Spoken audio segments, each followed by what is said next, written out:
Superintendent of Schools, my pleasure to call to order the Timberlane Regional School Board reorganizational meeting of March 21st, 2019. I'd ask Mrs. Belcher if she'd please call the roll. Brian Boyle. Here. Lee Doobie. Here. Kim Farah. Here. Sheila Lowe's. Here. Sarah Mockamer. Here. Sean O'Neill. Here. Kristen Savage. Present. Sue Sherman. Here. Jennifer Silva. Here. Also at the board table is Student Representative Nick Valhooley. The presence of other district administrators, as well as Timberlane Teachers Association officers, will be reflected in the meeting minutes. Please stand and salute the flag. Ask James if you would do the pledge of leading us, please. Pledge allegiance to the flag of the United States of America and to the republic for which it stands, one nation, under God, indivisible, with liberty and justice for all.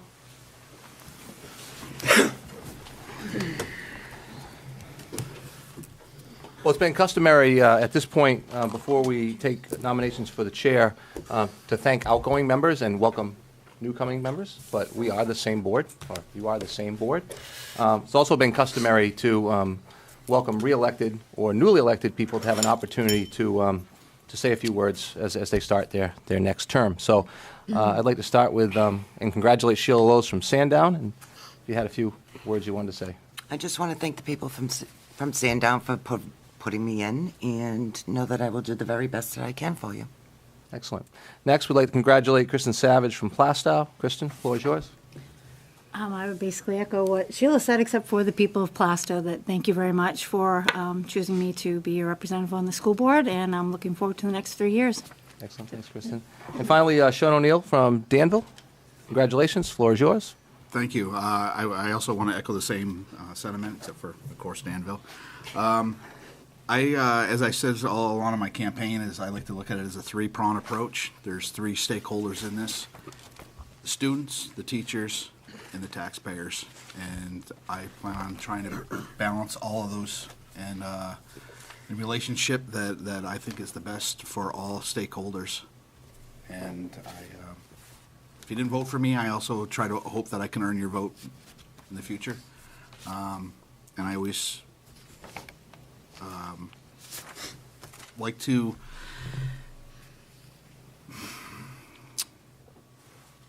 this was a long task, this one, and I want to say thanks to all the voters that came on out. It was a fight, actually, to win this one, and didn't want to do it the easy way, apparently. And with that, I think I'm just going to conclude and say thank you to all the voters that supported me. Excellent. And finally, as we congratulate our successful candidates, we'd also like to, thank and congratulate our unsuccessful candidates. As you know, holding elected offices takes courage, and you certainly put yourself out there. And I know the citizens in all four of our towns appreciate what you do. They certainly appreciate the people that took a shot and were unsuccessful. And so thanks for all that you do. Okay, now we're going to, in 1 second, we're going to take nominations for chair of Timberlane Regional School Board for the 2019-2020. Just quickly, I'll ask for nominations. Does not require a second. And at some point when we're done taking nominations, I'll ask 3 times before I close it, and then you'll have an opportunity to vote and select your chair, and then the chair will take over the meeting from there, if that's acceptable to everyone. Okay. At this time, we'd like to recognize Sue Sherman from Plastow, nomination for chair. I'd like to put into nomination Brian Boyle for chair. Excellent. Brian Boyle from Atkinson has been nominated for chair. Are there any other nominations for school board chair for the 2019-2020? Recognize Kristen Savage from Plastow. I would like to nominate Sean O'Neill. We have a second nomination. That's for Sean O'Neill from Danville. Are there any other nominations for chair? If it pleases the board, when we close, if we end up closing, I'll ask again, second time. Are there any other nominations for chair? And finally, a third time, are there any nominations for chair? So that will close the nominations for chair. Pleases the board. We will vote in the order in which they were nominated, if that's okay. That's okay with everybody? All right. Okay, show of hands. Nomination Brian Boyle for chair.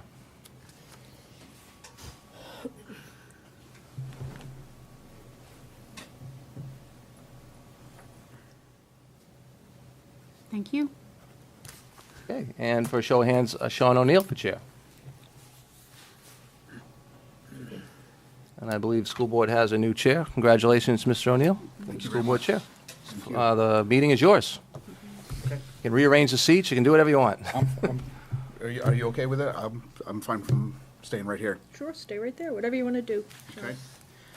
Whatever's easy. So in the same manner, I will take nominations for vice chair.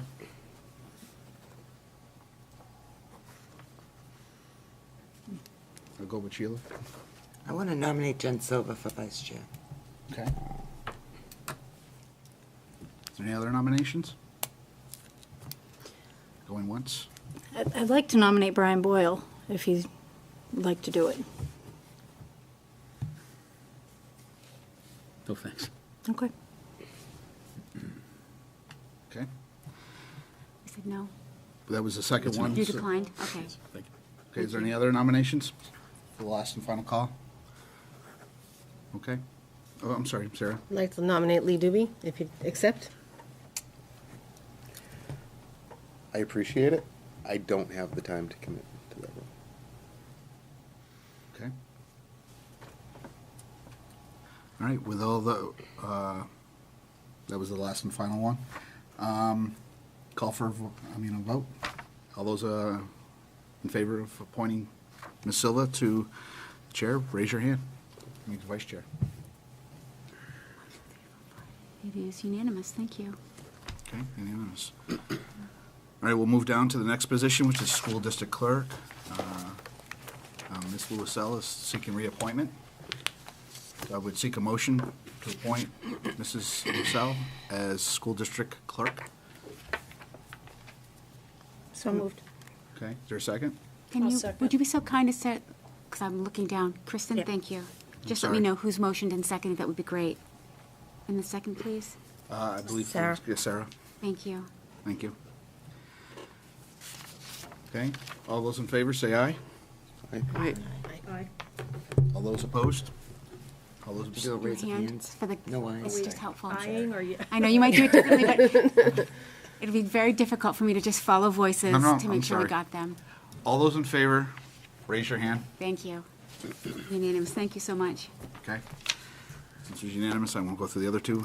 The next one would be School Board Recording Secretary. Mrs. Belcher is seeking re-election. I'll nominate Kathy Belcher for School Board Recording Secretary. Okay, motion made by Sue. Is there a second? Second by Brian. Okay, any further discussion? If not, call for a vote. All those in favor, raise your hand. Got All it. those opposed? Those abstained. Motion passes. Thank you.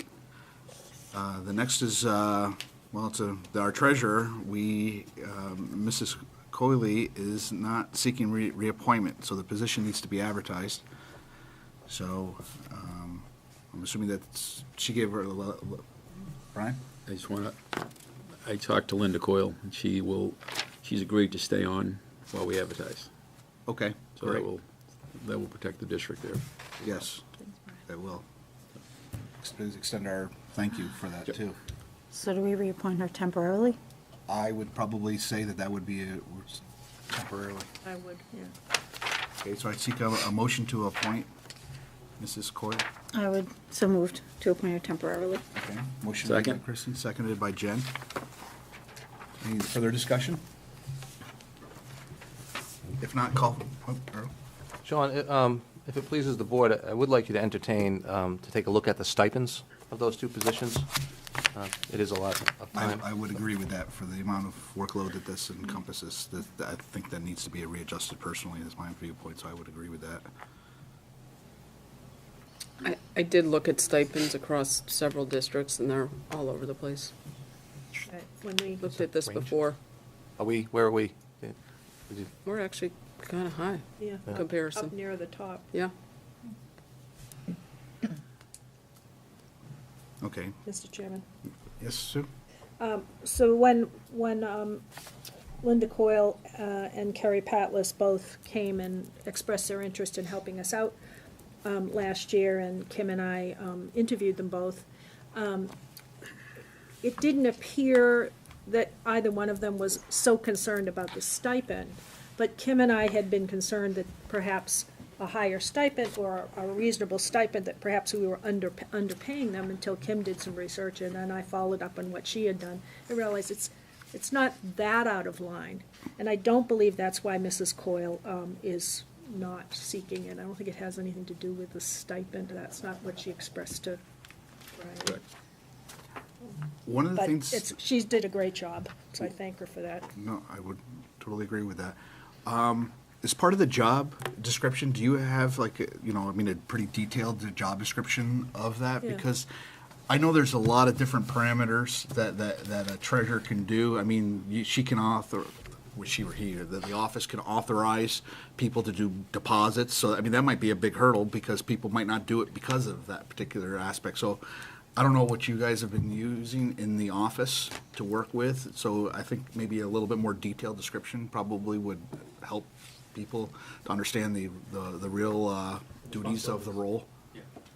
Okay? And I'll take a look at what we've done last year and make sure that's It's correct. fairly detailed.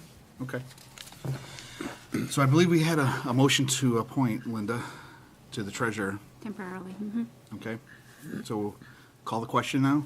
All those in favor by raising your hand? Saying raising your hand. I'm getting there. Hopefully by the end of the night I'll be back in. Okay, the next one will be is the assistant treasurer. This position will also need to be advertised because the person is not coming forward again. The next one is school council. Recommend should allow the suit. Okay. So those would be for appointing. I'm assuming this is going to be Drummond Woodson as council Or Timberlane. for Timberlane. So is Make take a motion to for that? appoint Drummer Wilson. Second. Motion made and seconded. Are we, is that limiting to the firm? Do we want to say the firm, or, I mean, the language that's in here doesn't state the firm? That's, That's What- the firm's name, right? like, good. Okay. I mean, I'm just, Go ahead, Kristen. no, I'm just saying, I mean, what it says here is to allow you to seek the appropriate legal counsel. Do we want to state Drummond Woodson, because then does that limit you if you feel you need to go outside of that? Last year, thanks, Sean, we talked a little bit, I think Brian brought it up as a council of record, so that's like the first stop, and they do have a variety of services that, so in the event that we needed to go to a different firm that was more appropriate, I could bring that back and we could talk about it. Okay, I just didn't want to limit you on the vote. Sean? I'd like to have this so that the superintendent confers with the school board chair prior to consulting legal counsel. Aside from Drummond and Woodson, aside from Drummond and Woodson that we're asking to be legal counsel? No, I'm saying that I'd like to see that the superintendent confers with the chair before seeking legal counsel, Period. period. That's different than this motion. I know, I realize that. Discussion. Sean? Brian? Well, I guess I'd like to, you consider amending the motion there for, if there's day-to-day operations like slip and falls or special ed and this kind of stuff. Why would? Okay, so School board matter. to consult with the chair prior to seeking legal counsel outside of day-to-day operations. Yeah. So how would that motion be? So, that wouldn't be any different than what I've been doing the last 7 years. You can talk to anybody that's been the chair. So it's not an unusual motion, it's pretty much what we've been doing for 7 years. I would text or call you first and let you know what's going on, and, So that's great, so we'll just formalize it. I thought we did that last year too, but before that, I think we All did right. it. Anybody else? If not, that was a motion? Yeah. Was that a motion to amend? Mm-hmm. Okay. Second. Can you mind stating the motion to amend? To allow the superintendent to seek legal counsel after conferring with the chair.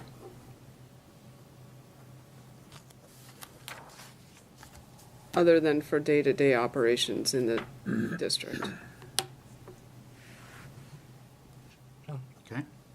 typically would anyway, like even the day-to-day stuff, like in whatever way you're comfortable. Some people, it's a text, it's an email, it's a phone call, whatever, we'll figure it out, whatever works for you.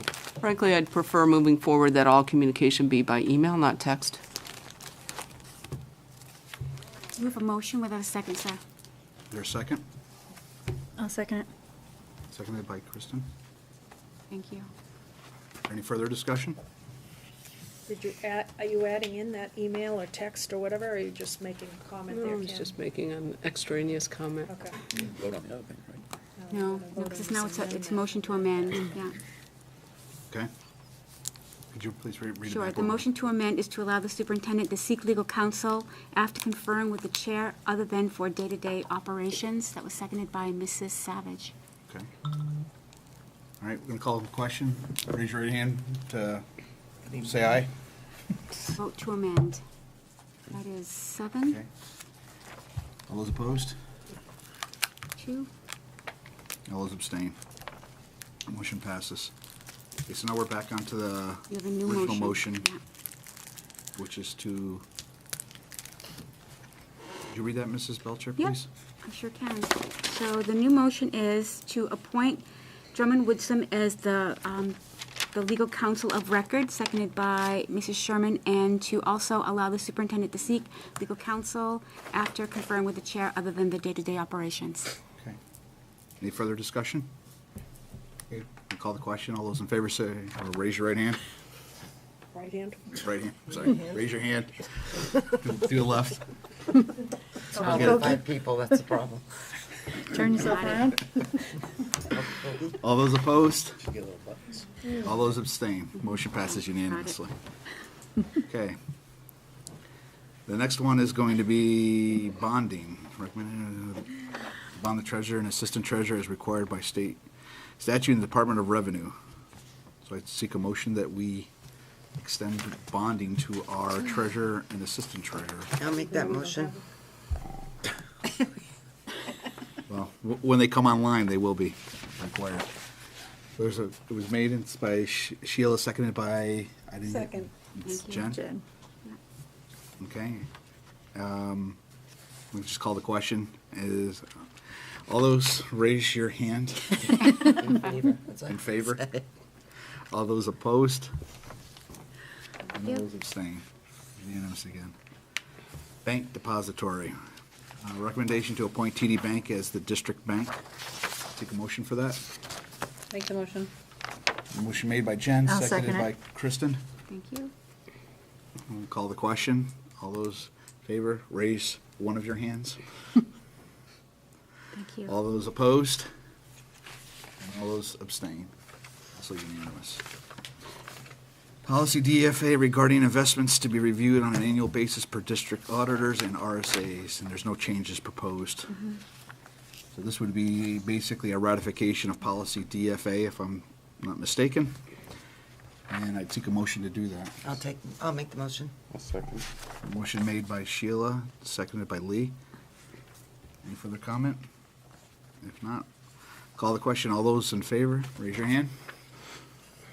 Great, thank you. All those opposed? All those abstain. Motion passes. Policy EI Risk Management requires an annual review and adoption. No changes are proposed. So I'd seek a motion to approve policy EI. So moved. Second. Motion made by Lee, seconded by Jen. Call the question. All those in favor say aye. Raise your hand. I'll get this eventually. All those opposed and all those abstain. The next one is school board ethics statement to be reviewed and signed by all members on an annual basis in accordance with board policy BCA. Everyone has one in their packet, so if you're inclined to sign yours, you could just sign the one that's in your packet and turn that in. Okay. Done. Do we have to do anything here in this meeting that we're all? I don't believe so. Okay, meeting dates. The next part. Recommendation to hold the school board meetings on the first and third Thursdays of the month at 7:30 at the superintendent's office. Waive the July meetings and first meetings in August unless needed. Hold a special meeting schedule for the fourth week of August on the 22nd, just before school is back in session. Students start on August 29th, and finally to reserve the right to amend the meeting schedule as needed. So is everybody happy starting at 7:30 predominantly, or do we like to move this up a half an hour? Anybody want to do that? or I would entertain love that? to move it up to 7 if that's. Would too. Is there anybody that has a problem getting Anybody here have a for problem 7? with 7? What is, does it have any We have to change conflicts the with any policy. committee meetings? Well, Policy ends at 7. So you'd be Is crashing that right the, into is that the only one? You could move policy up a little bit to 5:30 if Jen, I mean, depending on who you More put in there. difficult. You guys have been meeting right in here, isn't it? yeah. That's what I meant. So you got an easy commute. It's nice to have that couple minutes of downtime, though. So it's in the policy, I think, or in our, whatever, that we Sure, start at yeah. 7:30, but that we've, we waived it numbers of times when I was chair and when Brian was chair to accommodate these agendas, so 7 makes more sense unless it's gonna bash into a policy meeting. I'm not opposed to 7, but I'm gonna tell you if one of my kids has a game, I will be late. 7:30 makes it more so I can be here, but I'm No, it's not understandable. gonna, if it's okay and everybody understands, if we move to 7, I may come late to a few meetings. So, So I'm taking it that pretty much the consensus is that we're going to stay status quo. Is that pretty much what we're, I mean, Status quo at 7:30? I'd rather see 7. I would too. 7 is fine with me. All right. If we have a problem, maybe case by case, we just do Yeah, 7:30 instead of vice versa. I'm okay with 7, I just want it understood that if for some reason I come late 3 meetings in a row, I No, don't it's want the just evil always, eye. trying to Yep. Oh, I agree. get No, us out I, of here instead of the late time. and I'm all for that, like I said, I just wanted disclosure. Okay, so then I think I'm gonna make that into a formal motion, that we're gonna change this to read that the first and third Thursdays of the month at 7 PM. Yeah, I'll make that motion. Okay, Sheila makes that motion, is there a second? I'll second. Seconded by Brian. Jen? Just a comment, partly selfish because I rely on it, but on the calendar app, on the Timberlane app, on the calendar, I think they're all set in there at 7:30. So you're setting your schedule for the 1920 school year. Right now, you're still on the books for 7:30, so starting in August, you will go to 7, and then we can make those changes there. And you certainly can have meetings at 7 o'clock now, we just have to announce it. Okay. So, and then I'll make those changes to the calendar on an as-needed basis. I was thinking we were starting now, but not, this isn't until August. Gotcha. Finish the Right. school year. Okay. Could we amend our calendar for this year? It's at the will of the board, you have the right to hold your meetings. You can reserve the So- time, change the Let's times. vote on this and then I'll Yeah, make a so motion. that if you read that whole motion, at the end, it says, "on the right to amend the meeting schedule as needed." So to me, amending the meeting schedule as needed was be saying, on this night, because it's a policy night, we'll start at 7:30. But the next week, we've got a really big calendar or schedule, let's move it to 7 if everyone can get here for 7. That you'd use that time to be somewhat consistent so that the policy people aren't racing, trying to get here. And your home viewers will Yeah, know, not- if there's a regular schedule, then it makes it easier for your home viewers to know when to tune in and when not to tune in. Make that motion. Very, very valid point. All right, so You have a motion and a second to modify for the new calendar. You'll accept the calendar with a Okay. change of 7 PM, all right, correct? so this is gonna be for starting in August That's of correct. 2019 and moving forward, Yes. okay? Everybody clear on that? Yep. Okay. All those in favor, raise your hand. All those opposed? All those abstain. Motion passes. No. I'd like to make a motion to adjust the remainder of the school board meetings for the 2018-2019 school year to begin at 7 PM. I'll second that. Motion was made by Lee, seconded by Sheila. Any further discussion on motion. So other than Kristen, with sometimes the rest of us can be here at 7 to start at 7. So we have a quorum. Yeah. Okay. Good. You can call the question. All those in favor, raise your hand. Okay. All those opposed? All those abstained, motion passes. Now we'll make those calendar adjustments. And then I'm gonna end up at lacrosse and it'll be late anyway. You see? I don't have that schedule yet though. Okay, with that, we're done with our reorganizational meeting. I do love that. I just clicked on it. Get to adjourn it? You need to adjourn your, Okay? adjourn? You're calling the time? No, No? meeting's adjourned at 7:56. Thank you. We have 4-minute delay until the next one, I guess. No? It doesn't say, I believe that it's concurrent. It says Immediately So- following, so yes, I will. Yeah, it is immediately following. Okay. Call to order, and we'll, first item of business, do we have to formally take another roll call vote? We do not, we just formally call it to order. Yes, Okay. sir. Call the meeting to order at 7:57. Thank you. And the first item will be the approval of the minutes for the March 7th. There's 3 sets.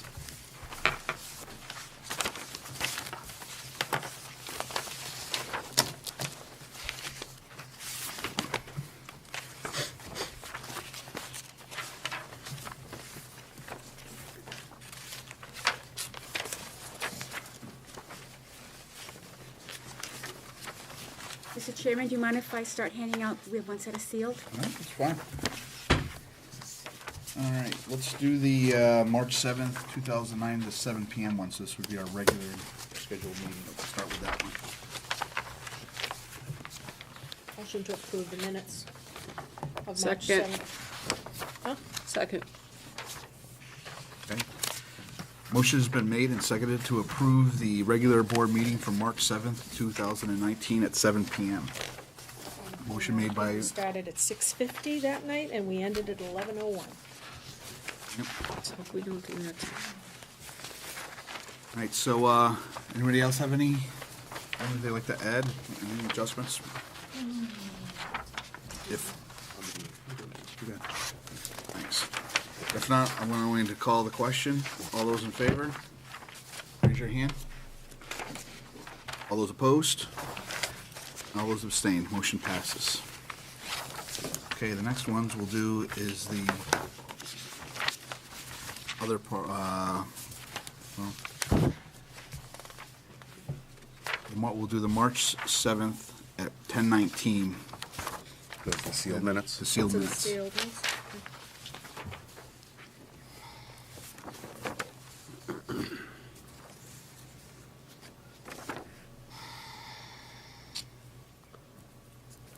I'll make a motion to approve those minutes. Second. A motion has been made I mean, Jen. by Dr. Farah, seconded by Jen. Give everybody a couple more minutes to finish reading them.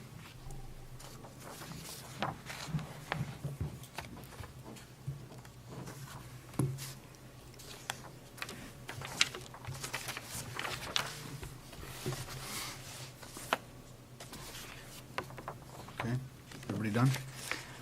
Call the question. All those in favor, say aye, or raise your hand. All those opposed? All those abstained, motion passes. These are staying sealed. Oh, yeah. And we'll move on to the non-public session 2, March 7th, 2019 at 10:31. Motion to accept non-public session 2. Second. Motion has been made and seconded. Any further discussions? Did you get generally? I did, thank you. Mhm. Okay. I'm going to call the question. All those in favors, raise your hand. All those opposed? All those abstained? Motion passes. Okay. Now, our next one is on our student representative. Nick, floor is yours. Alrighty, so starting off, I'd like to say thank you to the many students and faculty I saw today wearing their cool and crazy socks to celebrate World Down Syndrome Day. It's amazing to see so many people advocate for the well-being and inclusion of so many who are affected. At Atkinson Academy this week, they celebrated Music Week, where each day had a theme, and ranging from Wizard of Oz Day to singing musical notes in the hall. So that was awesome to see. And as I'm sure all we can relate, music is certainly a common language, in its many different forms to all of us. So at a young age, it's certainly nice to see it being celebrated. And I'd also like to thank the Atkinson Police Department for giving an awesome presentation to the students at Atkinson yesterday as well. The kids were informed about the harmful effects of drugs and how to avoid them. And while I'm on the topic, on March 7th, Danville Elementary School 5th graders graduated from their DARE program, so congratulations to the class over there. And Pollard School students are also going through their Law Enforcement Against Drugs classes. And also at Pollard, I'm excited to announce that they've already gotten close to hitting their pennies for patients goal of $2,500, and they still have, I think it's a week to spare. So obviously, thank you to all the kids there who do so much for such an amazing cause. On March 10th, the Sandown North Chorus had the great opportunity to sing at the Manchester Monarchs games, which not only sounded great, but it led them to a win. So congrats over there. And on March 15th, the students at Sandown Central dressed up in green to celebrate the spirit of St. Patrick's Day. They had a bunch of fun activities and built traps to catch a leprechaun. And on Monday, April 15th, the kindergarten students from Sandown Central will be performing songs and poetry at the PAC starting at 5 p.m. At the middle school, on March 25th, spring sports tryouts begin, so good luck to all our athletes. And on March 26th, grades 5 through 7 will have their band concert at the PAC at 7 p.m. And on the 27th, grades 6 through 7 will have their chorus concert at the PAC, and that will begin at 7 as well. This Saturday up at the high school, the Student Council will be holding another Kids Night Out at 4 p.m., which I highly encourage parents to bring their kids to. It's always an amazing time. And on March 27th, juniors will take their SAT testing, so good luck to them. I'm sure they're all looking very much forward to it. And the first week of spring sports has begun, and it's going very well. The lacrosse team has a scrimmage this Saturday morning in Lexington, so a huge good luck to the lacrosse team. And the music department also has their annual large group competition on Saturday, which they always do an outstanding job at. So obviously good luck to them, and I'm sure it's going to go great. Thank you. Thank you. Okay, thank you very much, Nick, appreciate it. All right, now we'll move on to our current business. The first one is the business consultant update. Oh, I'm sorry, delegate and individuals, I'm sorry about that. Do we have any, Mrs. Belcher? No one has turned in a slip. Okay, all right, Would you normally give them to the chair? Yes, once they come in, then I would give them to you, okay, all right. had you been sitting over here. Maybe that's a reason to sit over here. Uh-oh. Okay, so we'll move on to the business consultant update.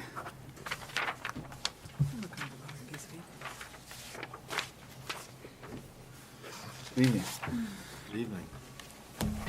Hey, Greg.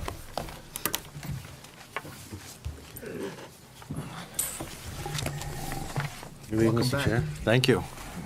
Members of the board.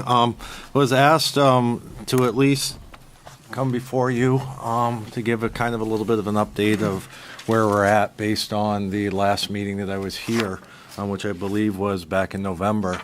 But quickly to update, then in November, we were in the process of working to complete the audit. We had set an anticipated completion date by the end of the calendar year of 2018, which happy to say that we did meet that goal, so that the board does have the audit report with a date on it of December 31st, 2018. So I think significantly, sooner this year than last. So working with Jeff, the staff, and the like, we were able to accomplish that. From the last meeting, I did receive the job descriptions of all of the financial positions here at the SAU.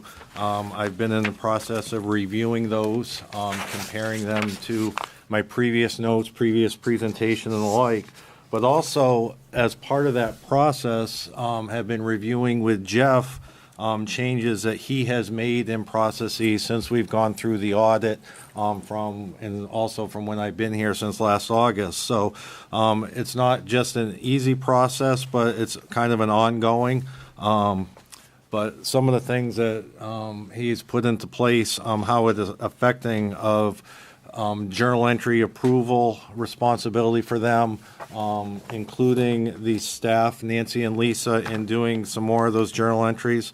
But there's also been, in looking at a change in workflows, approvals, and processes, and how the office staff is working. So I'm coupling all of those changes with previous notes and job descriptions, and then still in that process of analyzing how everything is playing into it with all those changes. I've been working with Jeff on reviewing the journal entries in this fiscal year as well on an ongoing basis. Have sat and reviewed the bank reconciliations up to date through February. And that's basically it in a nutshell, just still in the process of reviewing all the changes that were and have been made. So that's where we're at. Any questions from the board? Sheila? Thank you for coming back. You're welcome. So, the last time you were here, if I remember correctly, you named off a list of things that we basically needed another person to do these functions. Yes. Okay. Are those functions now being covered? Is that what you're saying? I would say not. I don't think it does away with the need of another person. I still feel that there is a need for a higher level person, but I'm trying to analyze how it all fits in at this point. So you still really don't, you haven't tied it all together yet? Haven't tied it all together yet. Okay. Sean? So to follow up on Sheila's question, how long do you think before you will be able to kind of tie that in to wrap that up? It's the end of March, probably by, I would hope, the 1st of May, middle of May. Okay, great. And I asked that question because this needs to be addressed at the SAU level. And, you know, when I'm looking at the audit, which is not really what we're doing right now, but it ties into this, I see that we have, for the second year in a row, a material weakness being cited. We have a second year of a significant deficiency, and now we're showing another significant deficiency. So it's clear that we need to do something about these business operations. It's also clear that it's an SAU function. So I'm just trying to get some time frame so that it can be addressed at the SAU. And I do hope that maybe if the SAU authorizes the money, that you will be able to come and discuss this at the SAU level, because that's really where it needs to be discussed, because this is an SAU operation. I'll work with the business administrator on the SAU schedule and see if we can meet an SAU meeting. Thank you. Okay. Brian? I have a little different take, seeing how the voters just, doesn't affect you, but the voters just authorized an SAU withdrawal. So me personally, I'm not a big fan of trying to increase SAU staff right now, and I see Timberlane is 77% of the operations of this place. I've always felt that Timberlane could use its own assistant CFO. Dr. Farr is correct. It's under the umbrella. That's a function, SAU function, the overall finances. But I'm hoping that as you formalize your report, that if it's justified, that position could be supported just by Timberlane. I would hope that you'd consider that, because technically it is an SAU function, but we are the big show, and who knows what they're gonna, and they're studying what they're gonna find out anyway. Sheila? Again, sorry. I hate to ask this, but did you see this report? Yes, I've seen Okay, it. you did. Yes. So, we've got certain things happening over and over that we're having problems with. Have any of these, I heard you say earlier that you switched around a few things and made some changes. Mm-hmm.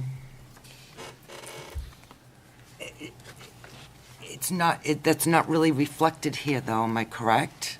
No, and partly because the audit report was received so late into the year Okay. from the previous year. I think, and correct me if I'm wrong, but hard to address those changes when the audit report is being received so late. So, obviously, moving up that time frame the way we have to the end of December at least gives us an opportunity to address them in the current fiscal year. I guess what I'm asking is, when did those changes happen? Did they just happen? Did they happen back in September as far as the additional workload? Do you get what I'm saying? I get Or what you're the saying, yeah. changing of workload, let's say. The shifting of the workload, and that's been evolving. And in terms of a couple of the findings, for example, journal entry approval, I implemented a workflow late last year, and electronic workflow, which has been helpful. And I've also now involved more people in understanding and creating journal entries for approval, which has given my department, I think, a little bit broader scope of experience and understanding of their own work, which has So been really, helpful. few months, let's say. Well, the workflow was in place, and now more people are participating in that. And having Greg here, for example, I think that's one of the issues in the report. By the time the report came out into the 17-18 year, our auditors say, I don't have, even if you did everything that we want you to do, we just don't have enough data to test how that is going to work. And some of it's been a little bit of understanding what it is that they're going to be looking for. For example, when a bank reconciliation is done, it's state stamped, bottom, date and time stamped at the bottom. So if we have a change that may impact a previous reconciliation, or we roll our balance sheet forward and that impacts the way that the beginning balances show, which happens after we close out the audit, we would go back and regenerate those reports, and those would be our reconciliations. Well, and it's understandable when you think about it. Plonzik's team comes in and sees all the reconciliations, for example, with a date after the balance sheet's rolled forward. It's very easy for them to think that they've all been done in, let's say, whenever that date was April, May, whenever it was. At the end of the day, I said, well, wait a minute. These were, this was reconciled out, cash ties to cash, we tied a book, no problem. What can I do to help you to demonstrate that? And we agreed, hey, when you do a reconciliation, you generate the statement, just leave it in the file, so that you can see, yeah, you know what, this was done in whatever. It was done timely, it was done even before the end of the next the month, and I can see that you reprinted it because you either rolled for the balance sheet or had some change or something like that, but we can see that it was done there. I said, oh, well, I get that. That can help and make things a little easier for the document. And I've been able to involve more of my staff in that. Correct. So in that entire process. So that's been, I think if they, and the audit end of it, how it's going to be perceived and looked at. As of right now, I think their findings have been satisfied. And I think that it's been helpful to have Greg here to be able to, for example, have the knowledge to look at some of the more complex journal entries that might be booked, and have the confidence that he's able to review them. For a lot of the other journal entries, I can have staff review them or undertake them and all that. But have Greg, I think, he's been able to tie that piece out so that we can address that particular finding. I understand that, but you don't have a you to George Stokinger. Correct. My former position. Right. Yeah. So what I'm saying is that we still have, I think it's being met now, though, with Greg or someone in that capacity. right, but say Greg goes away tomorrow, you have a hole. That's correct, yeah. Yeah, I think that we've managed it a little bit better, but I can't argue with the fact that it would be good with a district our size to have someone with the knowledge to be able to take a look at those journal entries and improve them. Jen? So, I'm just looking at page 60, on page 62, the recommendation, and what you just said. So are you the in-house employee capable of reviewing the journal entries going forward? So a lot of the journal entries now, my staff are undertaking and they're doing, so I am the in-house person who would be reviewing their journal entries. Okay. I have a question, is that we basically have about roughly 3 months until the end of this fiscal year. Are we in a shape that we feel that when the auditors get a hold of this year's data, that we're in a a good enough state that we're not going to see these kind of recommendations? I know this is your view of what you think they're gonna say about your work. And because I think that we can't keep having these deficiencies noted in our audit report. We're all well aware that we're gonna probably go on out for a bonding, and I've had conversations with the board before about these documents affect financial instruments that we're gonna be going to Wall Street to get a bond, and they're gonna look at the financial health of this district, setting that interest rate, and these, in these current state, will not be helping us. Right, and I think that, I don't think you're going to see these again. Okay. I think that Greg has been able to tie out that critical piece at the top in the event that they ever were, that there ever was an issue. And I think it's important to note that there was a material weakness 2017-001 and a deficiency 2017-002 in the 2016-17 report. Again, by the time they get done their work, made their recommendations, and they were implemented, we were really through the 17-18 year. Correct. So those exact, and in fairness, what data do I have to show that you've been able to implement the recommendations we have? Oh, a month, 2 months? I might need a little more than that. You see virtually the exact, I mean, they're really the exact I deficiencies do understand going your forward. point, and it is about fairness, and I understand how the overlapping of Okay. that, I understand that, but I really don't think that anybody on Wall Street, they're gonna look at these 2 years in a row, they're not gonna care about our particular Oh, no. issues. They're gonna look at it and determine an interest rate based on that financial health of those 2 years of that, and looking at past years and so forth and projecting us forward. I think if you went through the New Hampshire Municipal Bond Bank, all of those assets get pooled together. Now, we want to be a friend of the pool, obviously, and make sure that that risk is as low as possible. And depending on the bond amount, you might be a significant player in that pool. So, to your point, I agree. I tend to agree, and it's been my purpose to make sure that these are resolved and do not appear. And even to the extent that if we need to make sure that we're documenting the good work that we're doing, that's being documented. I think our file's bigger, but and Greg could speak to it as well from the auditor end, from the Quadsic end. I do feel that these financial statement findings that are in this part of this report, if things stay the way they are right now, I don't foresee them being repeated. I think they will be cleaned up. That's good, that's good to Because hear. we've had time now. Yes. Yeah. Kim? This is a little off the subject, but it has to do with the MS-22, and I want to ask the question of one of the consultants here. On the budget recap that you have here, you've included in the total voted budget the appropriations for the PAC wall, which is about $531,000. That money is already sitting in a trust fund or a reserve fund, so I'm not understanding why it's included as part of the MS-22 in the total voted budget. That makes sense, Greg. And I can. I mean, all voted appropriations get included on the MS-22 regardless of the revenue source. Okay. Because the revenue source is coming from trust funds, the ultimate impact on the tax rate It's zero. zero. Okay. But Okay. all the gross appropriations get reported. Okay. So that gets offset by revenue, And then the warrant article will get adjusted with an MS-22R when that value actually comes to fruition. Because the warrant article says you can put up to $250,000. That is correct. Okay. It will be adjusted to whatever is available if Okay. it is below the 250,000. Okay. and so last year, when it was adjusted down on the expenditure side, if you will, it was adjusted as well on the revenue side. Now, is it revenue coming in? It's a reduction in surplus. Yeah, Correct. Consider it revenue, consider it reduction in surplus, whatever, but they were off, they would, the cap reserve was reduced and the revenue matched. Okay, thanks. Anybody else have anything? Want to ask Mr. Colby? Okay. I guess we'll move right on to the next one, the auditor's report.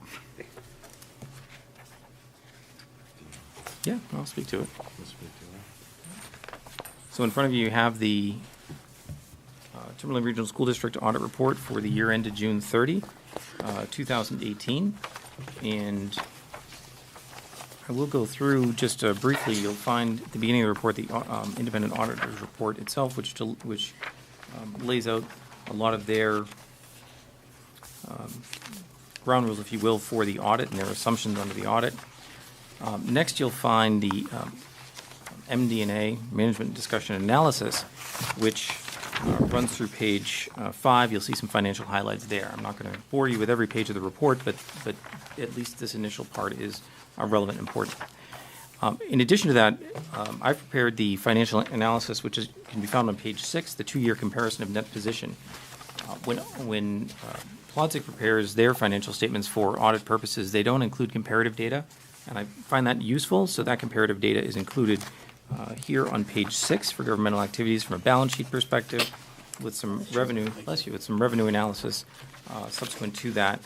And on page 8, you'll see comparative data for the statement of expenditures for total governmental funds as well. Some language on our fund balance, what rolled forward.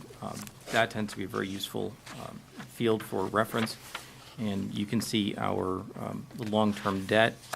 Throughout the statements, the net pension liability and other post-employment benefits really look ominous. I think every district is experiencing the same thing that we are with respect to those. You will note that the general obligation for bond payable is down quite a bit, and will continue to go down as we approach next year, which is very good and refreshing news. And capital assets were added to the balance sheet and to our district in the 15-16 year, so those continue to be, with some explanation, those continue to be included. And an analysis for capital assets are listed on page 11. So going through, you'll see the basic financial statements, statement of net position, and related statements from Plodzik, from a governmental funds perspective. Page 14, you'll see some exhibits, reconciliation of the balance sheet governmental funds. This is the page that if you have a child with insomnia, this is what you want to be reading to them. We'll definitely do the trick, and that'll be resolved. Exhibit C3, you'll see a statement of revenues. This is on page 16. Kind of interesting here because you'll see the statement broken down by fund, the general fund, food service grants, other governmental funds, to come up with the total governmental funds and total governmental expenditures for the district for the year. You'll see some of the debt on page 17 captured, I believe. Compensated absences, a lot of the things that we may not necessarily capture on our balance sheets directly. Page 18 features some information on the general fund, as does 19. And we have a budget to actual on a GAAP basis, which again, that's the cure for insomnia on page 20. And you'll see the fiduciary funds, statement of fiduciary funds on page 21. 22 similar. So when we get into the notes, which begin on page 23, there's some interesting information here. If you had a particular area that you had a question on governmental and fund financial statements, a little bit of an explanation as to what they cover. On page 25, you'll see a description of what's included in cash, cash equivalents, receivables, inventories, capital assets. Those are all explained. I will bring you forward a little bit to page 27. Long-term obligations, you'll see compensated absences. You'll see our defined benefit pension plan, post-employment benefit, OPEB, post-employment benefits other than pensions. You'll see some information on the New Hampshire retirement system plan. Anyone, and I'm sure, Sean, I'm sure you're probably experiencing a similar thing, having a share of that that be put down on the employer from the New Hampshire retirement system. A little bit of an explanation there on that. Fund balances, a little bit of an explanation as to what's considered non-spendable, restricted, committed, assigned can be found, or unassigned can be found on page 28.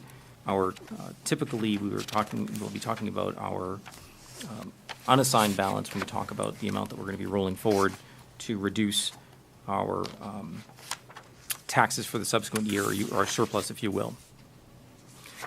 So a little bit more detail on all funds. Capital assets, a little bit of a breakdown on page 31. And this goes through, I won't bore you with the rest. I think there is some information relative to our OPEB, our actuarial assumptions and that sort of thing as you move along under defined benefit pension plan section, page 33 and forward. These are a very tricky area. We have some from our district, some that may be absorbed through the New Hampshire retirement system as well, in terms of what creates liabilities for us in that realm, that area. On page 40, you'll note the listing of encumbrances by program.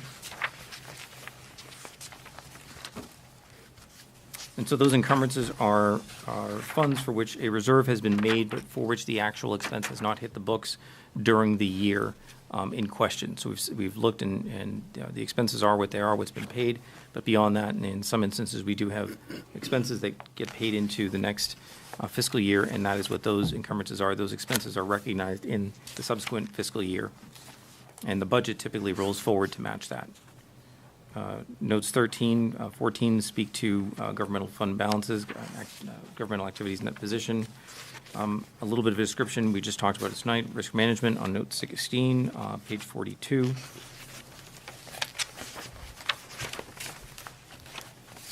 See some history in the New Hampshire retirement cost-sharing system.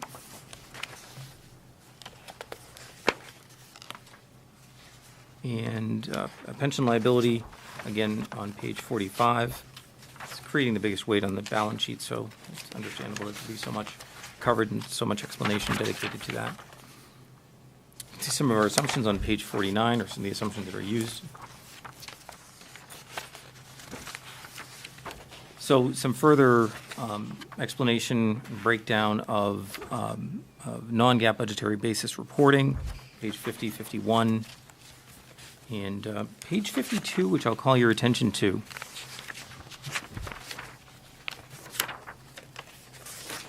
Unassigned fund balance, non-GAAP budgetary purposes, you'll see the $2,646,000.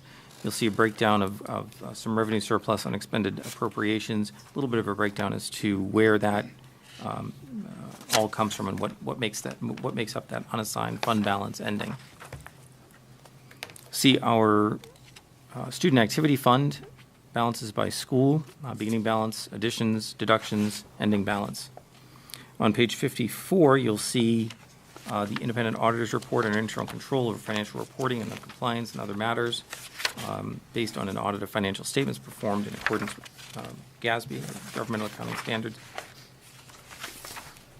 Some explanation of what the deficiencies are and what they mean.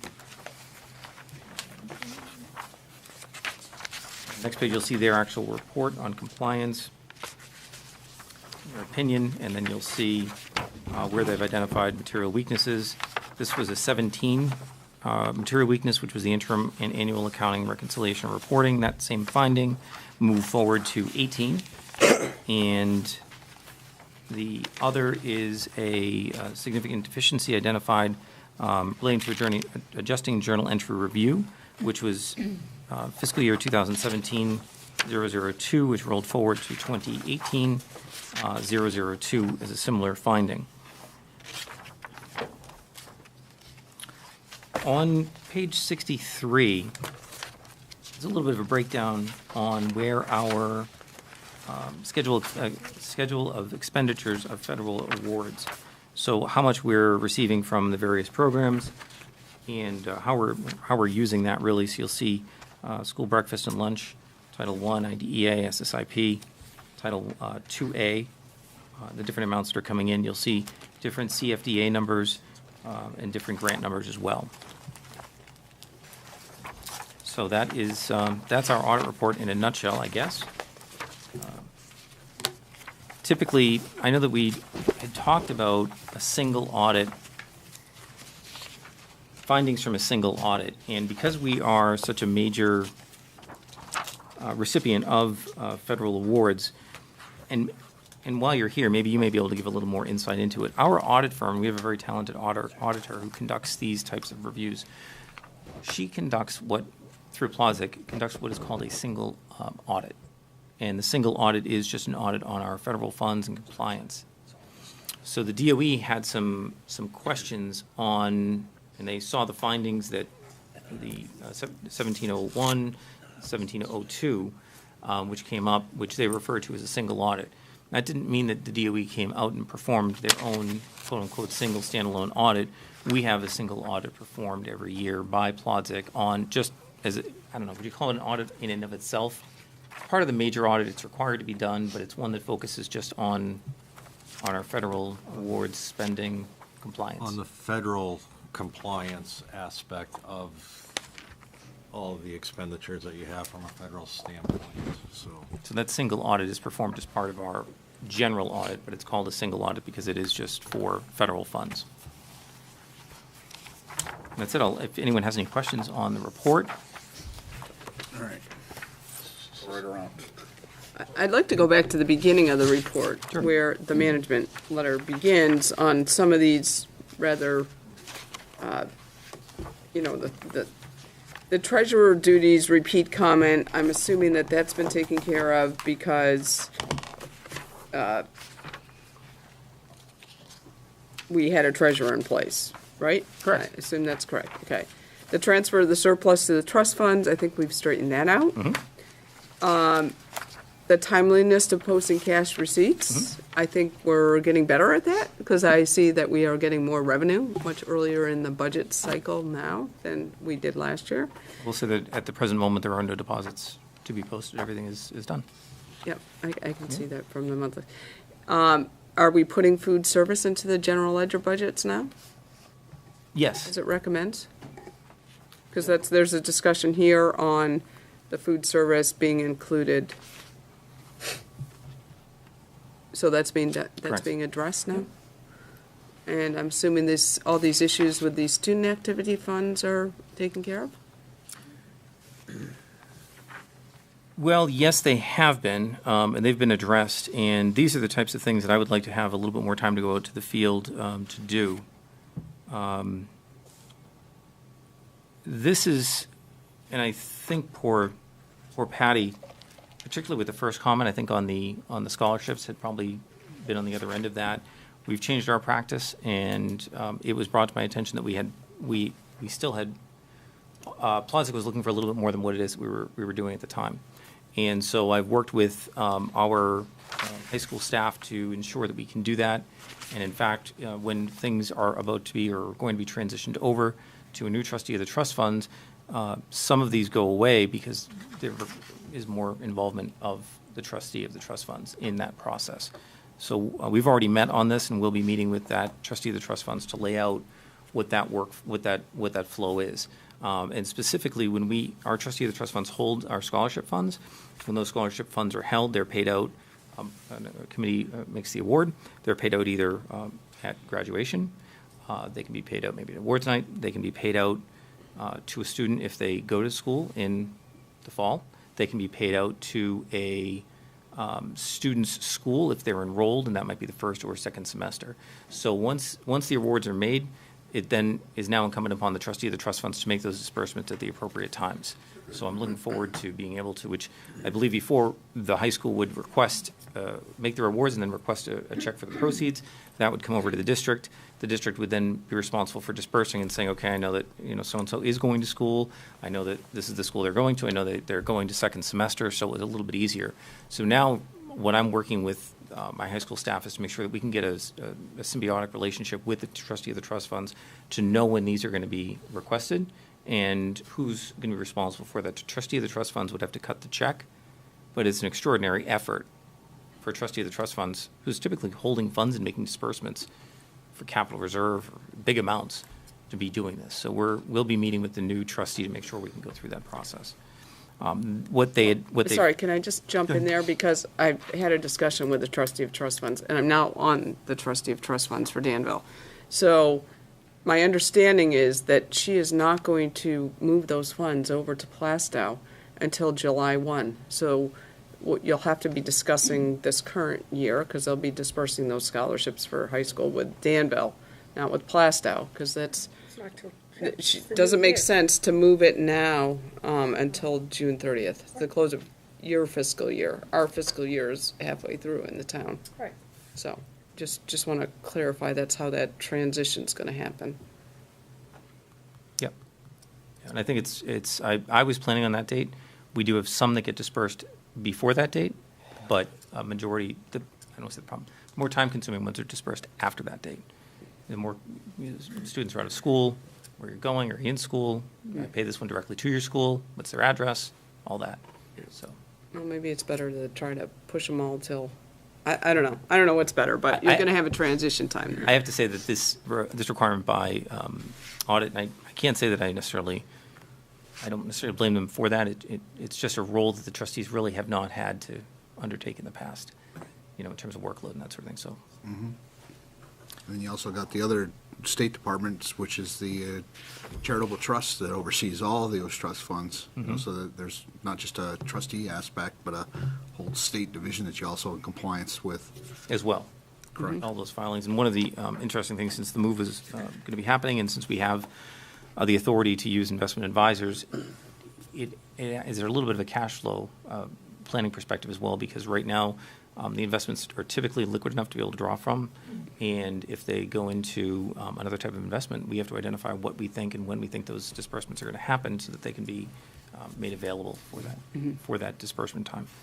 And by the way, what Danville did was the CD just came due for the big fund, which is about 1.257 million for the capital reserve fund. So we put it in for 89 days so that we could get it out before the end of the fiscal year, so that you can transfer over the Plastow. So it's getting like 2.6. Well, that's I don't know, 87 days. It was some weird date, but the bank did it, so it's fine. And I'm not sure, Kim, I'm going to be interested if you're a part of that now as well, but I know that our assets, our cash, is fully collateralized by TD Bank, which means that we receive a statement, from a third-party trustee with a letter of credit that if anything were to happen to our bank, which we're not anticipating, obviously our funds typically exceed what is provided by FDIC, SPIC, and all the other related entities. And I believe that they also fully collateralize what we have as what Danville would have in their trust funds, which is where it's held now. I believe I don't know if they do or not. I'd have to check. I know the town is, and I believe it's by a state RSA that has to be collateralized. I mean, I think if I recall correctly, in Danville, it was done by some other government entity that was that was actually insuring that. An asset-laden bank. Yeah. Yeah. So it's a curious thing, and if that's the case, I'd want to make sure that no matter where it goes, we continue to be collateralized, because if a failure happens at an investment or brokerage house or at a bank, we want to make sure we're covered. Correct. Yeah. So a lot of the other findings that you note, some of them are minor, some of them major, some of them are things that Plosic has brought up. They like to have two people review deposits and that sort of thing. That's something that I've been working with the schools and even with my own office on. Gift card purchases, sometimes those are made, and I think that they've moved to, in some instances, a gift card purchase, like for Millie's Meals. So now we're having those, when those gift cards are issued, we're requesting that the recipient sign that they've received it. Good practice, a lot more work, good financial practice. So these things do take a little bit of time to finally get through to everyone that this is not me being mean, this is a requirement. Tindon Central had some findings as well, and there's new staff at that school, and taking over books, there was really no transition in that period. So I've been working with Tina on that, and we'll continue to work with Tina to make sure that, well, I shouldn't name staff, but to make sure that we can be in compliance for this year. Those are most of the findings from the management letter. All right, down here. Ali, did you have something? Yeah, just staying on the student activity funds. Curious to me, I would have expected to see these summarized as part of the findings, in the findings portion. What do you mean with deficiencies, significant deficiencies and that sort of thing? Maybe a weakness. I wouldn't be a significant deficiency. I think the problem is that I will say the problem, I think as a general proposition, our student activity funds are run. Beyond the scope of the. No, I think that they're run probably a lot better than other districts, even as they are. I think there will always be, you'll always see something. I've yet to, I don't know, did you guys ever issue one that said this school did a spectacular job? Yeah. The smiley face? Materially speaking, though, if you looked on that one page towards the end of the report, there's about 600,000 in and out. So when you're talking about a district that's spending close to 70 million, materiality also plays a factor into whether it's a significant deficiency, material weakness, and the like, and that could be part of it. Not speaking for the auditors, but it could be part of the reasoning too. Okay, fair enough. Okay, we're done. Anybody else? Any questions? Jen? On page 46, also, just a question about the,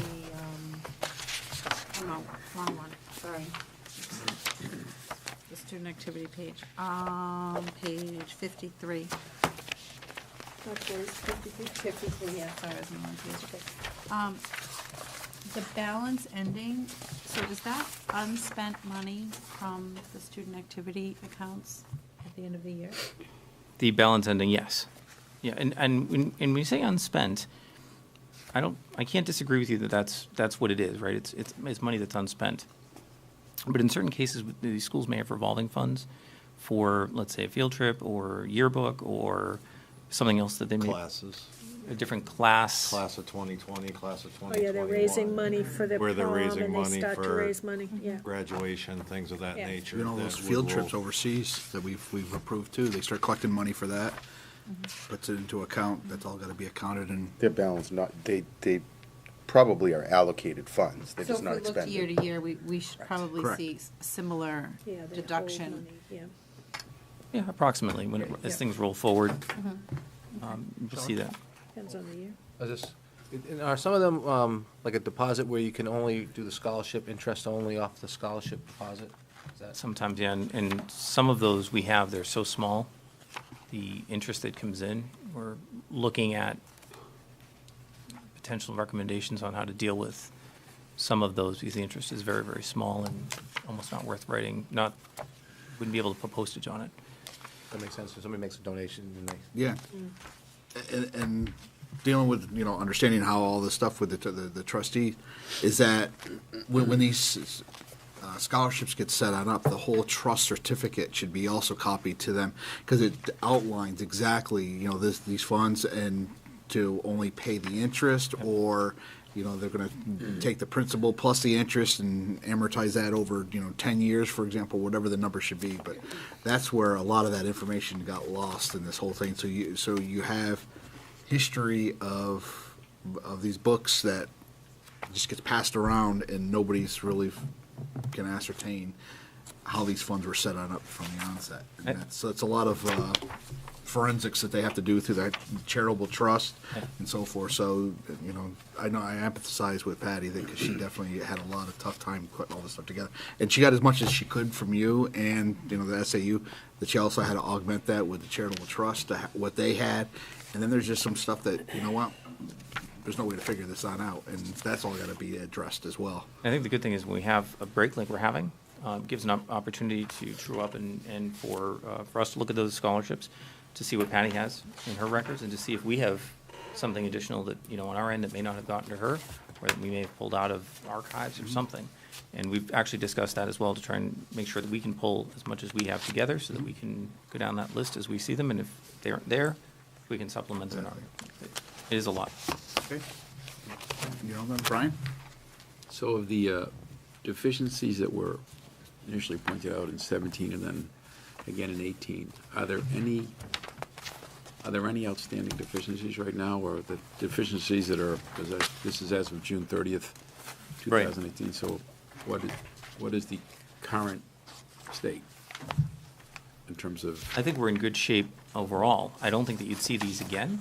I think that if we had a longer track record in last year, in the 17-18 year, a longer ability to get those in, we may not have seen them then. Well, you're projecting, we won't see them again, I guess I'm asking what's been pointed out. Have these already been cleared up? I'll even let Greg address that. Yeah, as I stated before, my Yeah, feeling is yes. I just want to. Yes. If we were to do an audit now as of March 31st and close it out, I think these would not appear as a, you know, part of an audit finding right now. I don't. Thanks. Okay. Sue? So my comment has to do with the inconsistency of the audit completion dates. There's no, to compare year to year has been incredibly difficult. You know, August 31st, a year around versus March and then December. Very hard for us to understand, I think, a deficiency that still hangs around because you haven't had time to do anything about it. I'm hoping that if we could keep a consistent time frame, that we better be seeing the next year's report about the same time next year. it should be done by the 31st of December, and we see it in January, it's printed, and we're talking about it, so. I agree, set like a 6-month window and stuff, and at the town level, we're already started it at ours audit already. You know, of course, we closed 12/31, but it's on the same time frame. And it's easier to compare and have concerns or non-concerns. Okay. Sheila? You're in until May, right? Is that what you're saying? You're here until at least May? Are there still funds to pay this gentleman? Yes. Okay, that's all I want to know. He's just doing it for pizza. Well, I just didn't know if, we only That'd be said. good Getting up pizza. and leaving right now if there weren't. No, I just want to make sure that, he's all set too. Right out. Yeah, Now. exactly. Stop talking. Bye, Greg. Anybody else have anything? Move to accept the audit report of, whatever year this is. 17, 18. I'll second it. Motion has been made by Sue, seconded by Lee. Any further discussion? If not, raise your hand. Vote yay. All those opposed? All those abstained. Motion passes. Thank you. Thank you. Kathy's gonna write a little script for you on the blue folder, so you can just I'll get open it, I'll it and get read it up. If I may, Mr. Chairman? Sean? I'm sorry. Unrelated to the audit, I believe I'm thinking that you have a copy from Health Trust. Our rates did come in 5.5% versus the 6.5%, so I just wanted to bring that to your attention. Second to last page. I saw that. Thank you, Jeff. Good. Thank you. Oh, is it?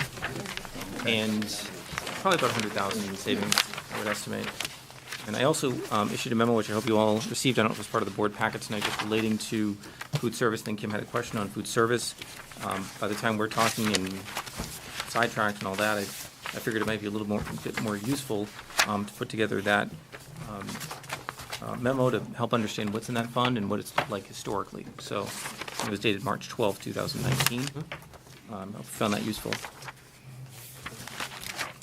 That's it for me. So, Okay. thank you. Thank you. Mr. Colby? Okay. Well, I think what we want to do is what would you say? You like to get a budget?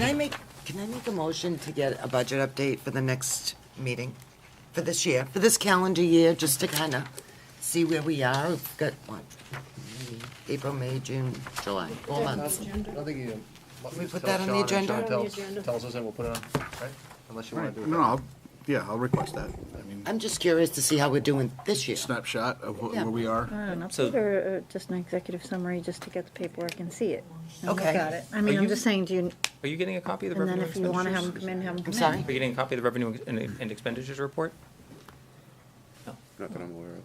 No. it's posted Posted where? to the budget committee site. Is it posted? Oh, Is it- well, I'm sorry, that's why. were you asking me the question of what? The. I was- I was talking to Nick. He has to get up very early in the morning, and so he had asked Oh, me yes, to he be does. at 9 o'clock. But I didn't want to interrupt you because you were engaged in a conversation, and he Sorry. was feeling awkward about leaving in the middle of the conversation. So that's what that was. That's why I was not paying attention to the discussion. The revenue expenditures report, is that posted for? Yes. Where is that? Yeah, Yeah. In the portal. yeah. I posted to both the budget, you posted it in the I budget posted the budget. committee, and I posted it to the school boards. Yes, under the financial documents. Financial documents. Yeah. Yep, so Okay. so that's posted there by month, and if you need more than that, let me know. Okay. It's there, so, thank you. Okay. Really. Thank you. So we'll stay tuned. Okay. Moving on to the next one is renominations. Excellent. All set? Dr. Metzler? As we talked about at our last meeting, and to move up the renomination process, if you will. Policy GCF, and I don't wanna change an RSA or anything, but back in October of 18, we modified this through policy committee, maybe to some degree, and I'm only recommending that you find somewhere in there to talk about the second meeting in March, to talk about renominations for the second meeting in March. So they have to have them by April 15th. I think somewhere in there you should make reference to, let's get them to the board by the second meeting in March, right? That make sense? I would agree. Well, I here know, we we go. just, I don't need to give you more policy. What? Didn't I suggest some sort of language like that? Wait, Sue, you were in the meeting, but okay. Yeah, well, there's the RSA. I don't remember exactly, but all I know is our discussion was, let's try to get them a little bit earlier in case, if we wait too long and then it's the first meeting in April and then April 15th comes in between meetings, it puts us in a really, really difficult place. So if you did, I apologize. It just seems like that's logical to bury that in there somewhere. I don't think we can do it in the first paragraph, because I think that's RSA language, 189:39, so it says I'm by sorry, April. what was your recommendation again? It's to have the nominations to the board, the expectation would be to have the nominations to the board by the second meeting in March. But you're not gonna put that in that first paragraph, you'll put that somewhere else in there, right? Or target date. I shared with you several weekends ago, I believe, work products, so you had an opportunity to see kind of what we were working on. And so, what you had was, you have the difference between the certified staff and there's licensed staff. I just want to make sure everybody understands that what you get from renominations is the certified staff, not that final page is the licensed staff, so you wouldn't see that tonight. The licensed staff doesn't require to be renominated by the board. But the certified staff does, and the administrative staff does. So that's what you have with you tonight. So, I don't know if you wanted to go into non-public and talk about any of the people on the renomination. I don't know how detailed you wanted to go into the renomination list. I did want to request a non-public. Okay. See. I just have a couple questions. Does it feel, I would like, But, I mean, it can wait if there's a public discussion, that's fine. okay, I mean, we can table this and then address it later on and put the non-public towards the end of our evening, so we don't have to remove the people in our studio audience. So just so we'll circle back around for renominations. Yeah. I want to go, all right, so that would put us, that's it. So I wouldn't do personnel now report. I have a personnel report too that's kind of part of the renominations. We want to get that? Can we do the other parts of that? Yeah, that's the retirements and, so we have a retirement. Tim Thomas has been a science teacher with us for 11 years, and he's put in his retirement notice. And we have a resignation, professional staff, Amanda Steer. That's an English teacher that's been with us for 10 years. And so those are two, a retirement and a resignation that we need board approval.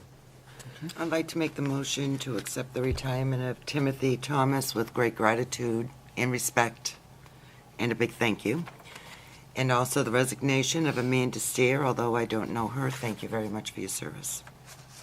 Okay. Motion has been made. Is there a second? I'll second that. Seconded by Sarah. Any further discussion? If not, raise your hand for yay. All those opposed? Thank you. All those abstain. Motion passes. It was 9-0. Correct. Thank you. Is there anything else on there, Dr. Metzler, you'd like to talk about? No, the administrator's report would come after policies. So I Okay. just did the personnel report because it's part of renominations, if that's okay. Okay. Anything in the administrative report? I do have do you want to do that before policies? Yeah, back up. I'm sorry. Yes, you're right. Policies. We'll hold off on that. I may. Keep it there. All right, so next one is policies. I believe we have a couple ones for, what are they? First reads? Yep. Policy JICI, weapons on school property. Number 2, IMGA, service animals. Policy IK, earning of credit. And next one is IKFA, early graduation. Make a motion to accept these for first read. Motion's been made by Lee, seconded by Jen. Any further discussion? A couple minutes to review these. I'd just like to say something on, this earning of credit is quite a significant change, is it not? I think it might bear just stating the fact that students in 7th or 8th grade may now earn credit towards high school graduation through advanced coursework. So students that are, say, taking algebra as an 8th grader could be will receive, somebody correct me if I'm wrong, a credit of math, high school math credit for that now, whereas in the past, they did not, correct? No, I thought they did. No, they did not receive credit in the past. We had a, oh, sorry. No. Just one conversation. Okay. Jen? Correct me if I'm wrong on this, okay? So, because we had, I think this policy came to the committee a couple of times, maybe 3, actually, I'm not sure, but, so although they can earn the credit in 8th grade, it does not take away the requirement for them to still have however many years of math that they're needed, that they're required to have in the high school. Okay. So it wouldn't count as the math Replacing it. class requirement? But it counts towards the total number of credits. Correct. Yes. So, Okay. So it's not like you get to take one less math class in high school if you take the credit in 8th grade. Okay. Anybody else have any? All right, Brian? I guess, when in doubt, I guess I think I would just be asking, whether it's Chrissy Michaud or Dr. Metzer. I mean, I'm glad that you know this answer, Jen, but, isn't that the official answer? The official answer is from the school district, not from the school board. Right. what? The question you asked, it just happens that Jen still knew the answer. Oh, yeah, yeah. Because obviously, it's kids in that, it's nothing, but Discussed it. I would have, whatever, I just would encourage someone to, Yeah, I would encourage Mr. Chairman to pull them right in to get the official answer, that's all.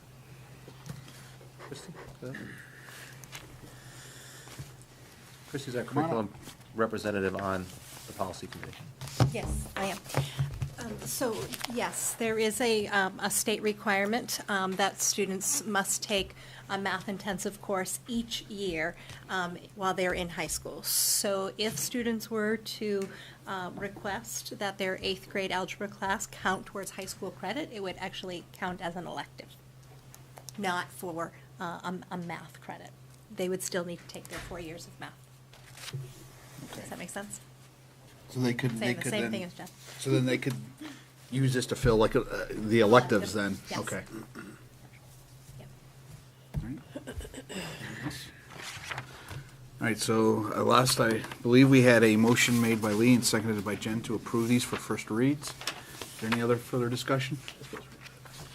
If not, I'm going to call the question. All those in favor, raise your hand. All those opposed? All those abstain? Motion passes. Okay, the next one would be is the administrative report. In your packets, there's an executive summary. We did a little bit of research based on some of the questions that you had asked us to look into regarding the transportation update.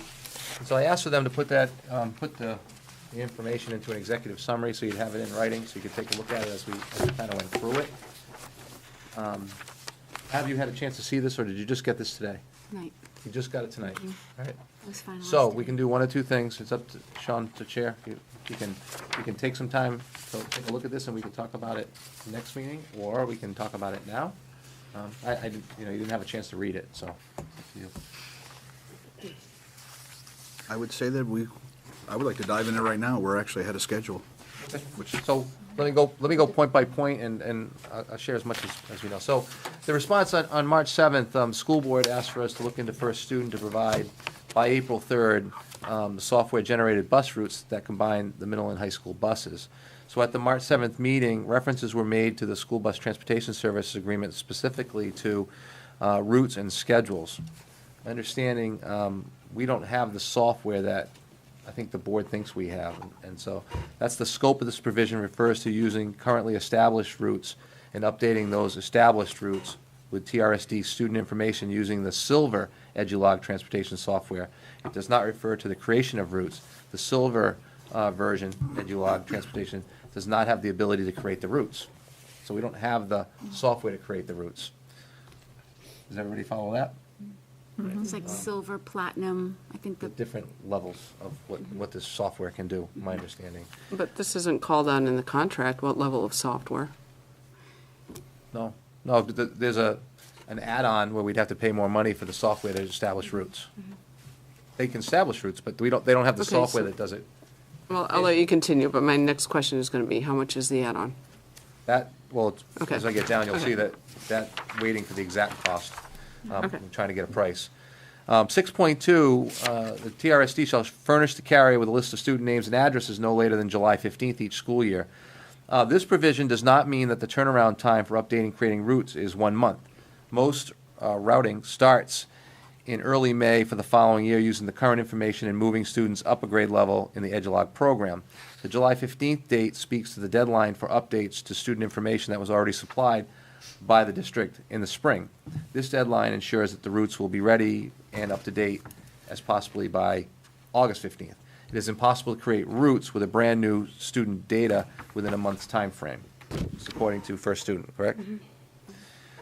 The optimization of the routes. The board spoke to using software-generated routing to increase route efficiencies. This service is not included with the silver version of EduLog software currently used, but is available at additional cost with a monthly maintenance fee thereafter. The optimization program would allow for computer-generated efficiencies and rerouting scenarios by uploading the data from the silver edition. Once the new routes were approved, the routes would need to be manually entered back into the EduLog program, the same process when we started the routing with EduLog. This can be done in-house at no charge or by EduLog at an additional charge. That being said, redesigning or rerouting can be done with the silver EduLog program by inputting the information manually, as would be the case for combining middle school and high school routes. The silver version of EduLog program itself does not create the routes. It updates and keeps the data of stops and directions as inputted. A manual optimization for combining middle and high school buses using the silver EduLog program was completed and presented to the board on February 21st, 2019. In all fairness to board members, the contract language as written could give the layperson the impression that once the route information or student data is entered into the program, which I believe this as well, used by the district, silver EduLog, the program can produce the route scenarios. Those in the transportation industry would know this simply is not the case. That's what we found out. So the options were, as presented to us, was to purchase the optimization program provided if it is compatible with the district's version of EduLog. May have to upgrade to the platinum version if not, and we're waiting for the cost on that, or use the manual rerouted routes generated by our transportation coordinator. We could engage for a student to provide a manual generated rerouted routes at an additional charge, and the earliest they could have these is May.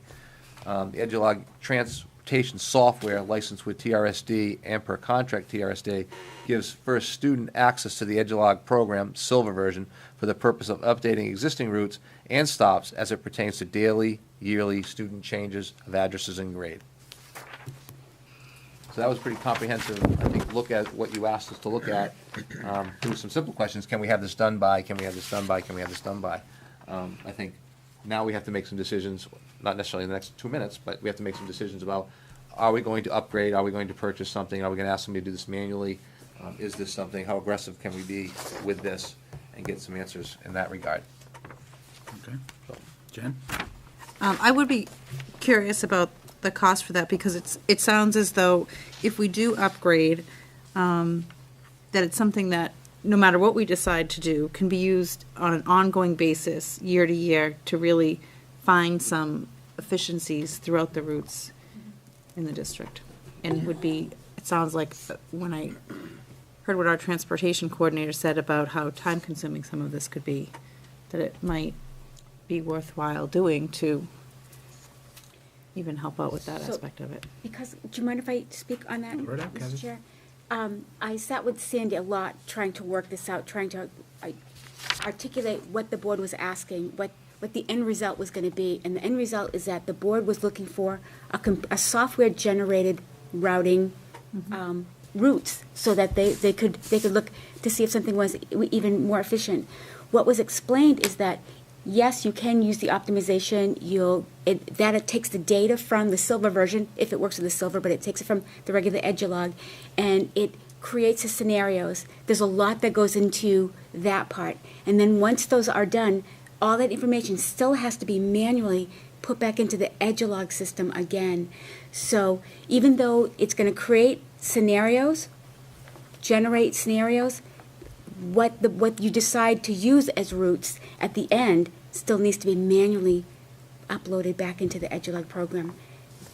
So it extracts the data from one direction to run the scenarios, but it doesn't input the data back in for your programming for your route for the year.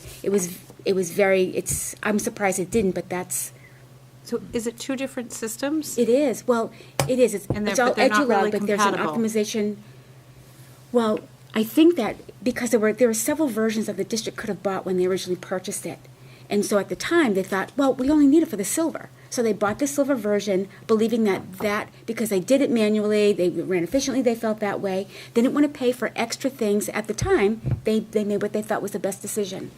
So time has passed on since then. I mean, there's a lot of time has gone on. So now the question is the silver version support, or can it support the optimization program? And if not, then it wouldn't be just purchasing the optimization program. It might also be updating the Edulog version that you have. So to do that. if it was update, is there an option where it's all compatible? Yes, we just don't know what version that is. Okay. But, so that's And what we're waiting to right, find out. right. And my understanding is that First Student just came out of their, or they had their conferences or their conventions or whatever, so they were not able to get those answers for us tonight. But the request had gone out for them to get them to us as soon as possible. Okay, so it looks like we'll have an update the 1st of April, or the Well- first meeting of April. And the caution, my only caution is, I would hate to advise you to buy this upgraded version and have it come back with nothing different than what we currently do. That's the caution, and I don't know, and I think we all believe there could be efficiencies and it could be optimized in a way, but I'd hate to spend a lot of money and have it come back exactly the same way and say, no, you're already doing it the best way. Listen to Sandy. So, anyway, so let's get the costs of the different programs. And you're looking, I think the question now was to look for, and this is logic, right? So look for something that is compatible, programs that are compatible both ways, right? I think in this day and age, that, yes, you Well, would want it should be able something to that, import and I'm export having a hard from time it. understanding Right, how it isn't, but right. it Yeah. only goes. Yeah, and maybe you have an Edulog representative come and explain Yes. what the options are. I mean, Either that or they're- somebody from First Student who actually is using this, because I got the think, yeah. impression that Sandy is not really using the software. She basically said she was doing this manually. So when I'm reading this, that there was a manual optimization using the Silver Edulog, I don't think that's, you can't have a manual optimization of a software program. So that Well, sentence the doesn't manual make is the sense. inputting, It's that you're putting the data into the program and creating the routes based on your data. That's the manual optimization. So That's what it's she was just a, referring to. It's not optimization. it's not. Utilization. Okay, it's Yeah, utilization. It's more utilization, I would agree, but I think what we're talking about is whether Sandy puts the data in, or we hand it to the first student, and they put the data in, it's the same thing. No, it's not the same. First student will charge you to put the data in. Could we First get student would- somebody from First Student to come in here and sort of Talk about do a the brain software. dump on this You whole can invite them in, process? and you can look See at if we can get them in with someone who knows a what they're side talking letter about. of agreement to the contract we have, if there's something additional we should have purchased. You think there would have been this would have been part of when we went out to bid, that they would have pushed these extra products, but they really Oh, didn't. we also had a consultant in here, thinking that the consultant thought that software would be able to do this because that was part of it. That's what he was saying, that the software would be able to give us more utilization and more optimization and all this, so.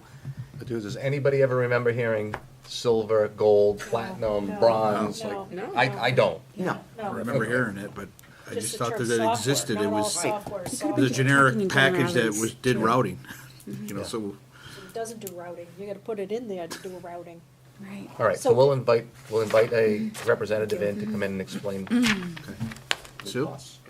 Our whole point of even having these discussions about putting those buses back together again, you continue to use the term efficiency.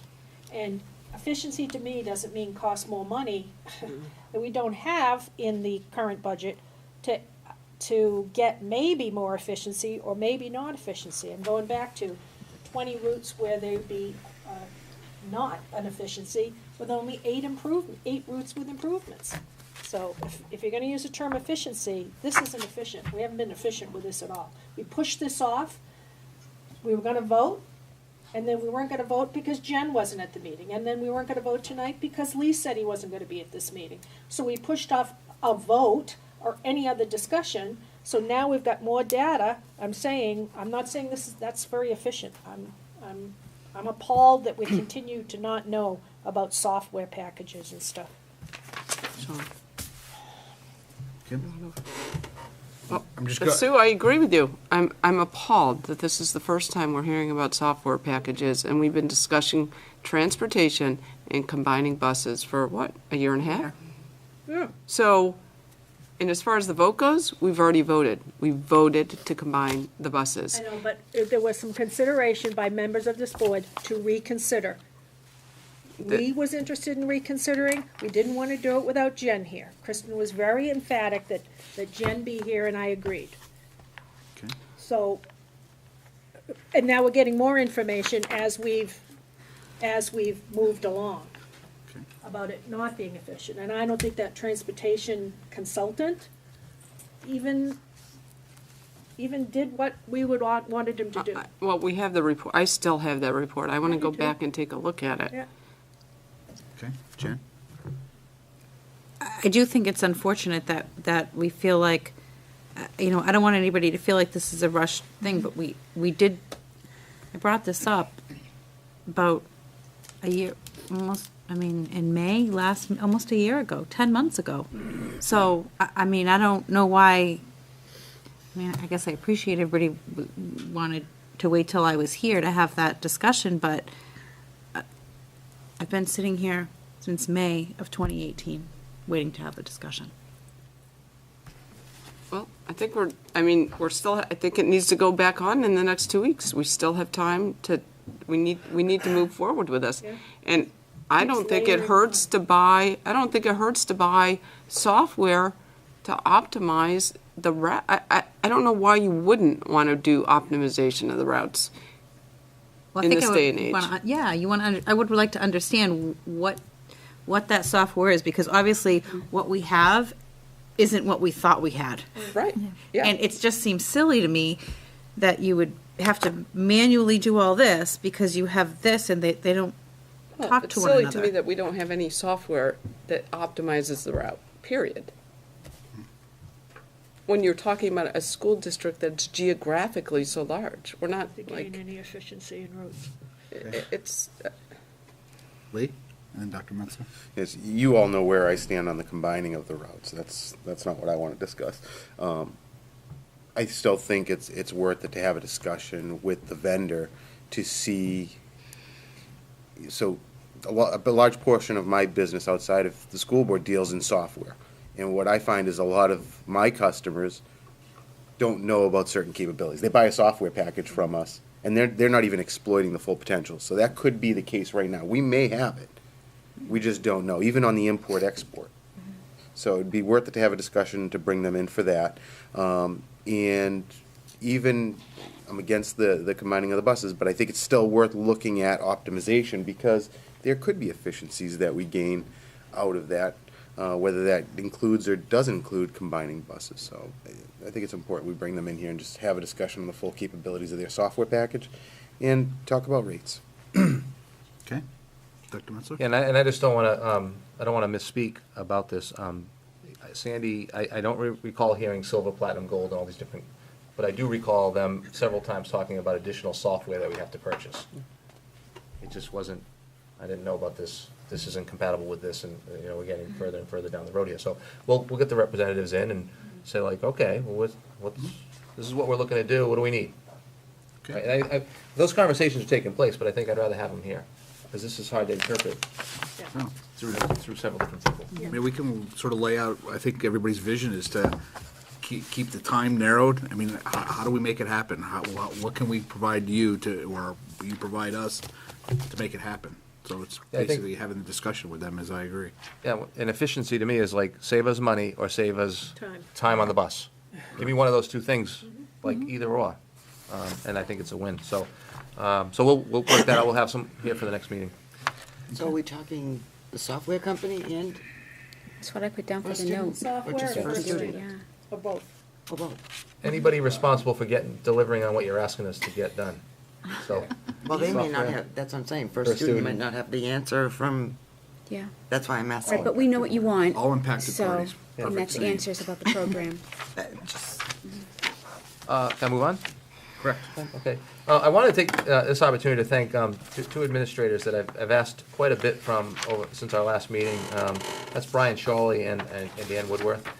Brian has stepped in, and we've moved him around quite a bit, and He's helping out in Danville right now, and Dan Woodworth has been really the everything guy. He's at all different buildings working some cases, and so I just wanted to let you know that these two young men are really really doing a lot for the district, and as all of our administrative staff is, but they've really done quite a lot of additional things for us. So very flexible and kind of like utility players in the administrative staff. So I want to thank Brian and Dan for all their extra work.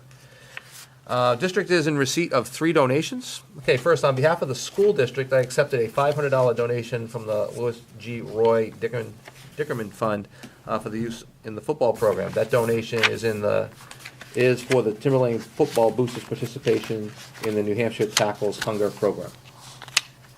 Please don't ask me to explain that in a review. Tackle hunger. New Hampshire Tackles Tackles hunger. Play on words.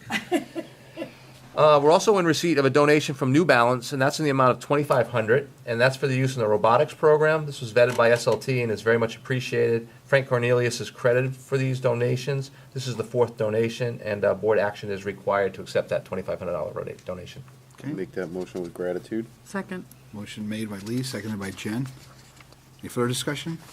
Okay, call for a vote. All those raise their hand for yay. Great, thank you. Got it. Finally, in terms of donations, the softball boosters donation of a storage shed with an estimated value of $4,500. The donation was vetted by SLT and facilities to be sure it was aligned with district needs. And yes, we did ask that we would take care of it once it was donated. We have that assurance as well. So that requires board action. Move to accept the donation from the Softball Boosters Club. Second. Motion Discussion? Maybe seconded by Lee, Lee. Okay. where's it going? In the middle of softball field, because it's first. Oh, they've Right back already- at second yeah. base. No, I'm just curious where Yeah. it's going. I don't remember exactly, but that was one of the things, so the emails went back and forth about the location, about what the kind of siding was going to be, what kind of door it had. So there was a lot of input from facilities and athletics to ensure that it was in the right place, of the right material, Close to enough use to to the the field, right so it's not a purpose. Oh, I know, we 400-mile walk. Yeah. Like, for instance, the discussion was, initially it looked like it was going to be sided, and we didn't want siding because siding gets all bent. We wanted it to be wood. Oh, I think it's siding. No, Chris, did you recall that conversation at SLT? But I think it ended up being siding. They ended up siding it with some special, Yeah. I don't know. And then, is it going to be a metal roof, and we're trying to have windows, garage doors? I was just curious if it was gonna be down there, if it was gonna be down Yeah. this I hope it's field, not or. down, no, it'll be near the varsity park. Okay. By That's the all. varsity field, I think up the first baseline, I know. third Sure. base. Somewhere on school property. Good enough, good enough, Inside another shed that is out there. That might be helpful in Might terms of Oh. visual. good enough. See. You got that? We have a vote on the. Yes, on the thank you, motion Mrs. for- Belcher. So we have a first and a second call question. No, Oh, all right, I'm you ready get to ready. yay. Just letting you know, raise your hand. Not your left. Call the question, everybody. All those in favor, raise your hand. All those opposed? All those abstain. Motion Again. passes. Softball boosters also have are requesting approval of signage sponsorship similar to the one that the baseball boosters use. They have that fence on the outside. This sponsorship program was also vetted by SLT and the Facilities Department with a recommendation that the program be approved for 2 years, like the baseball sponsorship program. So those would be signs on the outside fence. Okay. I'll make that motion. So do we have to have a Yep, motion? that's board actions required. Yep. I'll make a motion that we accept that. A second. Made by Sue, seconded by Sheila. Further discussion? All those in favor? I have- Oh, all right. You weren't being preemptive on that. Yeah, no, I wasn't being preemptive. So it's going to be signage, obviously, that the sponsor pays for? Yeah, it goes to the Or- Boosters Club. Okay. Yeah. They take them off, put them up, take them down, pick them up. Yeah, for a 2-year period, they're paying for that signage to be there, and then they'll- Well, I don't know how long the signs. They don't want to come back Next each year. They year. were just hoping they could get approval for 2 years. 2 years. Because we did that for baseball, so baseball wouldn't have to come back annually. The same program. Okay. So motion has been made and seconded. Any further discussion? Okay, I'm gonna call the question. All those, raise your hand for yay. All those opposed? All those abstained. Motion passes. Thank you. And finally, this student recognition. At the last board meeting, Mr. Boyle shared about the numerous awards the Danville School was recognized as part of the PTA Reflections Program. Are you good?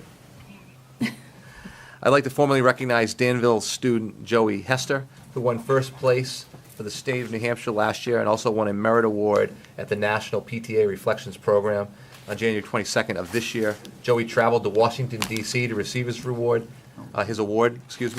he met U.S. Secretary of Education Betsy DeVos and others. So congratulations, Joey, and there he is with Nice his job. awards. Yeah. Great job, Joey. Had one job to do. I think I can just push a button. That's administrator's report. Okay, thank you. All right. Committee reports of the school board. I'll just go around. Sue, do you have anything? No committee work. I do have something I'd like to talk about in non-public, though. Okay. Brian? Jen? Wasn't discussed at policy committee, but I did reach back out to New Hampshire School Board Association because I knew we were coming up on that spring timeline that they had discussed, and just an update from them that they're anticipating completion of the policy review around April 15th, 20th timeline. Okay. Okay, thank you. Sarah? Nope. Kristen? Two questions on this. How does it work going forward with committees? If we are on a committee, are we continuing on that committee from here on out? Because I know there was confusion with the Culture and Climate Committee, which I'm on. We were waiting to have a meeting, and I guess we were supposed to have one tomorrow, and they canceled it because they believe they did not have a board member that would be willing to go forward, though I was never contacted, so. Culture and Climate is one of the strategic plan committees, isn't one of our committees, isn't a school board standing committee. So I'm And they- surprised they canceled it. They said they couldn't go, well, they didn't contact me. I was contacted by another member to say we were unable to move forward because we did not have or they were saying they would not have a board member there, though I was never contacted to ask to attend. So I'm just curious how that works because, I mean, I'd like to continue on that. I've been to one meeting and. I'd actually, other than wellness, would like another committee also, so, because I haven't gotten any this, other than wellness. Okay. Well, I would So- ask that everybody send me their recommendations of what Okay. you would So like to do. Send to you what we'd like to be on, Do you want Kathy to send you the current, you have, maybe you still have it, I don't know. but Yeah, you can no, send- that'd be fine. and If the she could current send that. committees, so you know the ones we have that. And if anybody wants to trade, add more, delete, so forth, just let Add me know. more committees? Add more standing committees? Create more committees? I'm giving mine to Sheila. So pending that, am I Well, on that I could contact it's and not let our them know? committee. But they're Since looking there's for a- a board representation, there's so. no board representation on there required, is there? I It mean, so- isn't. So if But Kristen's going, Kristen she, wanted to participate in that. But that, and Sure, then I'll they make a canceled it motion that saying Kristen without a. participates in the committee. I mean, that's, I'm just saying, if they're saying they can't move forward without a board representative and they needed action tonight. We just took I don't want we it. just made a motion That's and fine. seconded it. And it's. I don't have a second. Did you I really make a seconded motion? it. I did that so fast.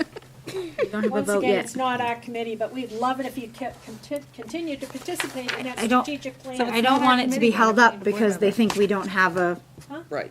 board member. No, I'd like it board to move member. forward, so. should probably She try to wanted make to it go. clear to them that, you know, even though you might not be able to make a future meeting for some reason, they can still hold their meeting and Yeah, so they- forth. Then not I will up to gladly us. do that. So, because I'd Do you wanna like to call a see it vote? move forward. Okay, any further discussion on that motion? I'm gonna call the vote. All those in favor, raise your hand. Kristen. I'll abstain. So Sean, the list you'll get will, if there's any SLT changes, because sometimes annually we may move Yep. people to different groups, so. No, that's fine. Thank you. Okay, Sheila. I don't have any committees, but, other than wellness, which, you gotta get together with me on that, I and let me can know. absolutely tell you about that. Okay, well, I haven't heard anything since, but I do want to put in a shameless plug for Sandown. They're having their spring fling tomorrow night, silent auction. All kinds of great prizes you can sign up for and bid on and all that good stuff. Great things for the kids. It's from 6 to 8 tomorrow night at Sandown North. Free face painting for the kids, games, all kinds of crafts, the silent auction, bake sale, and all kinds of fun. So, there's my plug for Sandown North, PTA. Thank you. Lee? Ms. Lewis stole my thunder. Yep. No? Okay. Kim? Okay, I just have a question, though, on this assistant superintendent search. There's supposed to be some public forum on Monday, Yes. correct? Yeah. It's just a forum, there's no SAU meeting or anything after that? Not that I know. No, it's just an open public forum to increase stakeholder involvement with the process. The 3 candidates are going to be there. SAU board members are invited to be there. The committee members are going to be there. And it's just an opportunity for board members and members of the public to ask the candidates questions and get to know them better. Okay, I just wanted to make sure there was no, No. it's not a meeting, because if I were coming, it would be later. Okay. Okay, Nick, you want? I mean, all set with that. The next one would be is the okay. course. There's more to that. Do you want to just? Sure. So also what's happening with the forum is that it will be live streamed. Oh, yeah. And we are going to set up like they do TPAF so that people can send in questions. For those who aren't able to go, might have questions for the candidates. We will be sending out official notices tomorrow. We'll probably do it through district-wide email to both, through Hampstead and Timberlane, both. I apologize. That was a very recent change. That Yeah, we just slipped my just mind. coordinated Yeah, we that. just Mhm. coordinated that. Yep. Okay. How, Go ahead. so that's gonna be live streamed through Hampstead too, because Well, if we How does that work with- notify them in the email of how they can log on to live stream, it will be live streamed for them at that time. okay. It'll be in the recital hall. It'll be in the recital hall. Small, the small. It'll be room. moderated by Yeah. the district moderator. Okay. All right. The correspondence folder, has that gone around? I Oh, missed yeah, that. I mean, We don't have, there was a read-only file that went around, but not a correspondence that's right. statement. That all came to us electronically. We got that back, Unless we right? change Okay. our mind about how we're doing that. That's the read-only file about the legal bills that you wanted, and I had put together for you guys. So you could see what I was talking about, how those bills are sent to us. Yes. By paper. Yes, but I thank you Snail mail. for that. I thank everybody for that. okay, so that was correspondence, the vendor and payroll registry, that's gone around and basically is back to Mrs. Belcher. You're signed, Should be right? all set. Is there any other business to come before the board? The 2 things. I'd like to make a motion that the Timberlane Regional School Board request a special meeting of the SAU Board to discuss the Assistant Superintendent search and a non-public for personal matters. I didn't catch all what you said, I'm sorry. I said I would like to make a motion that the Timberlane Regional School Board request a special meeting of the SAU Board to discuss the Assistant Superintendent search and a non-public for personnel matters. Oh, and non-public in the non-public. SAU. Yes. Okay, motion made, is there a second? Second. Motion made by Sheila, seconded by Kim. Any further discussion? Why wouldn't you just have the chair do that? I just had a question. When is the next regular SAU meeting scheduled for? We don't have a date yet. Yeah, when's the organizational one? We don't have a date yet.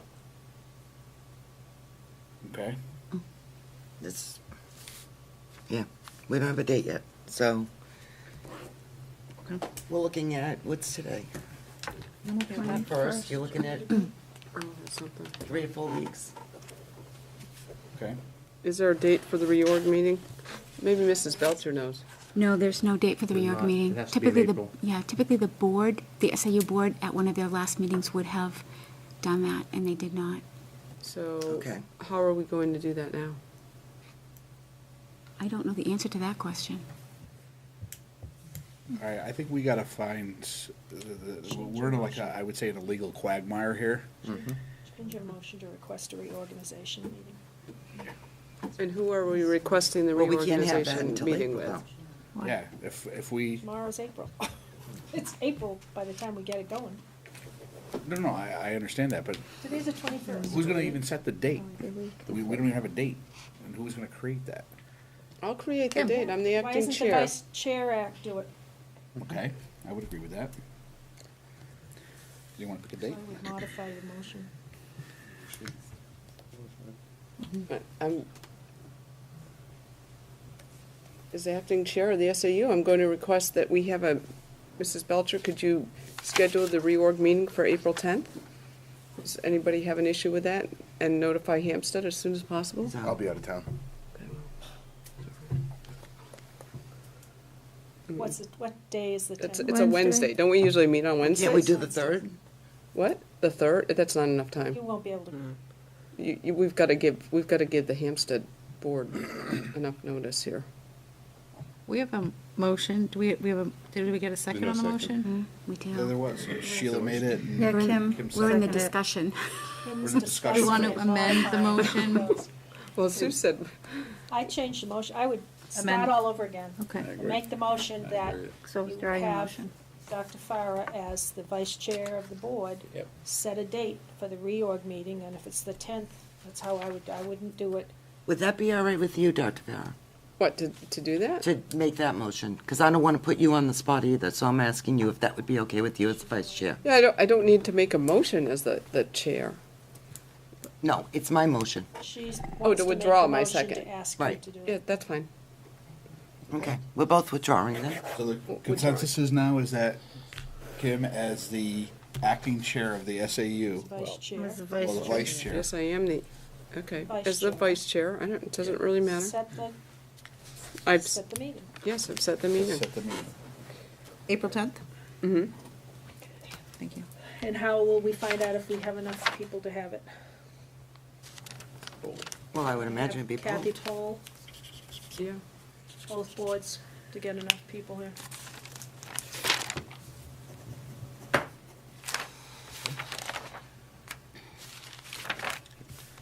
And that starts at 7 or 6?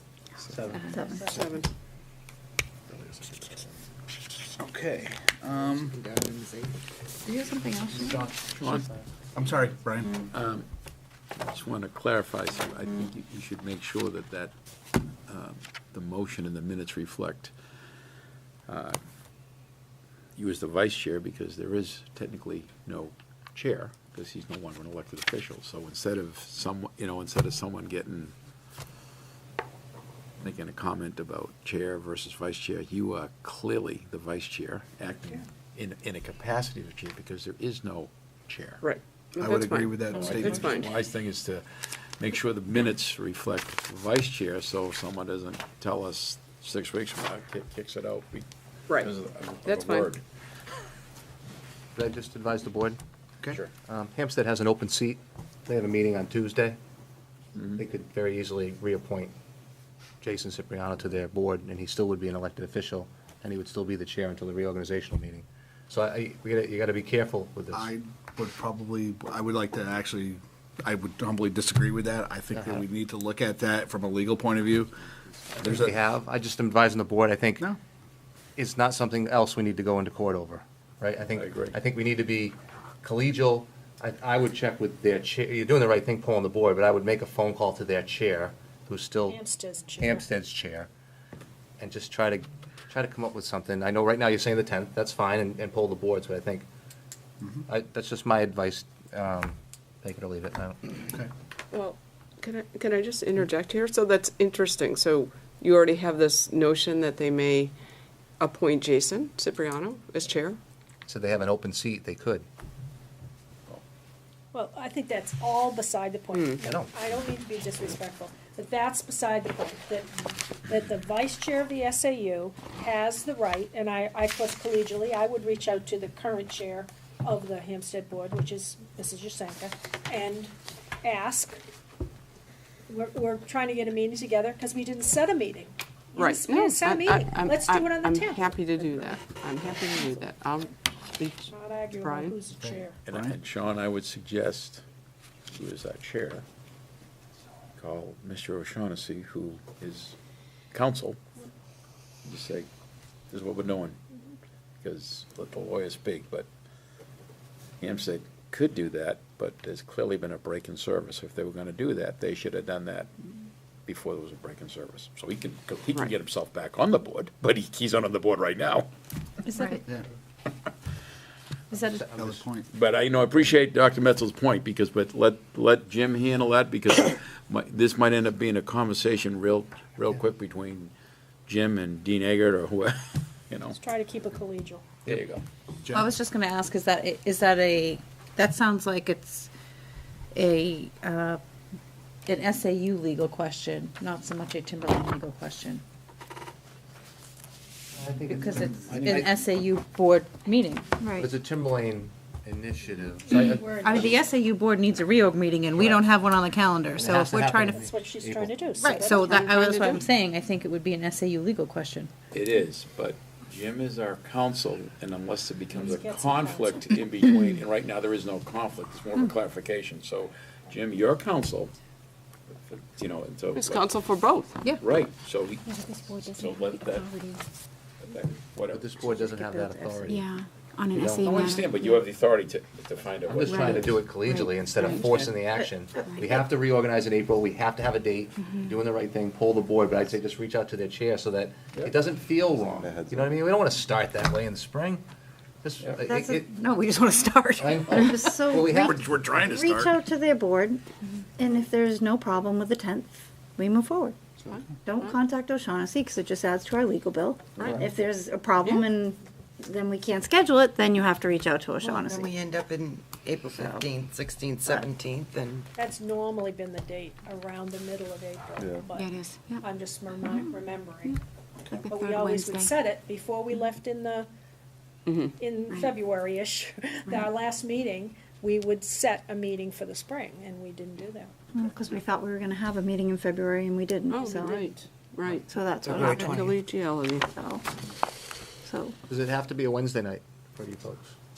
Obviously, it wouldn't be one of our Thursdays, but When does Hampstead have their Tuesdays. Their Tuesdays? They're they're off Well, on I'm not us. doing it on a Friday.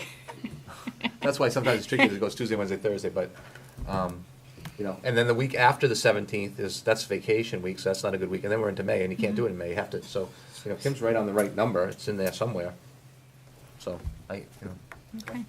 What's this, the next week is the 17th, right after that one, Kim? 10th and the 17th. Yep, 2 Wednesdays. I think the 10th is the right day, I isn't think. the 18th the expiration? All right, so Kim is gonna reach So- out, and I will keep in contact with Kim, and we'll send out the announcements. Okay. still on other business. Oh, I know we're still on other business, I was just looking. Sheila's still going. She'll still have going. 2 things, that was Oh, yeah, one. you had, that was Can I one. request that we have Fluss on the agenda next time we meet, please? Okay. Is that going to be? Yeah, I know, but it was there last week too for this week, and couldn't make it, so that's what I'm asking. Buzz will be added to our agenda for the next board meeting. Please. Another thing is the withdrawal.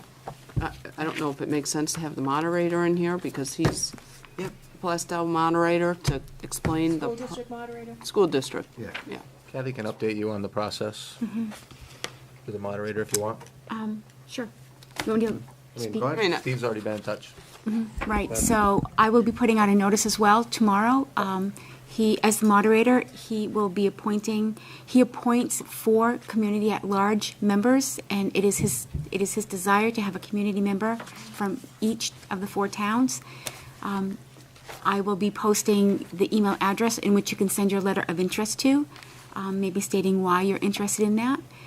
The school board, is up to the school board to appoint 2 board members to represent the school board on the withdrawal committee, the planning committee. And the budget committee will also appoint 1 member from the budget committee. The superintendent will serve on that committee as a non-voting member. So there will be 8 members, but only 7 voting members.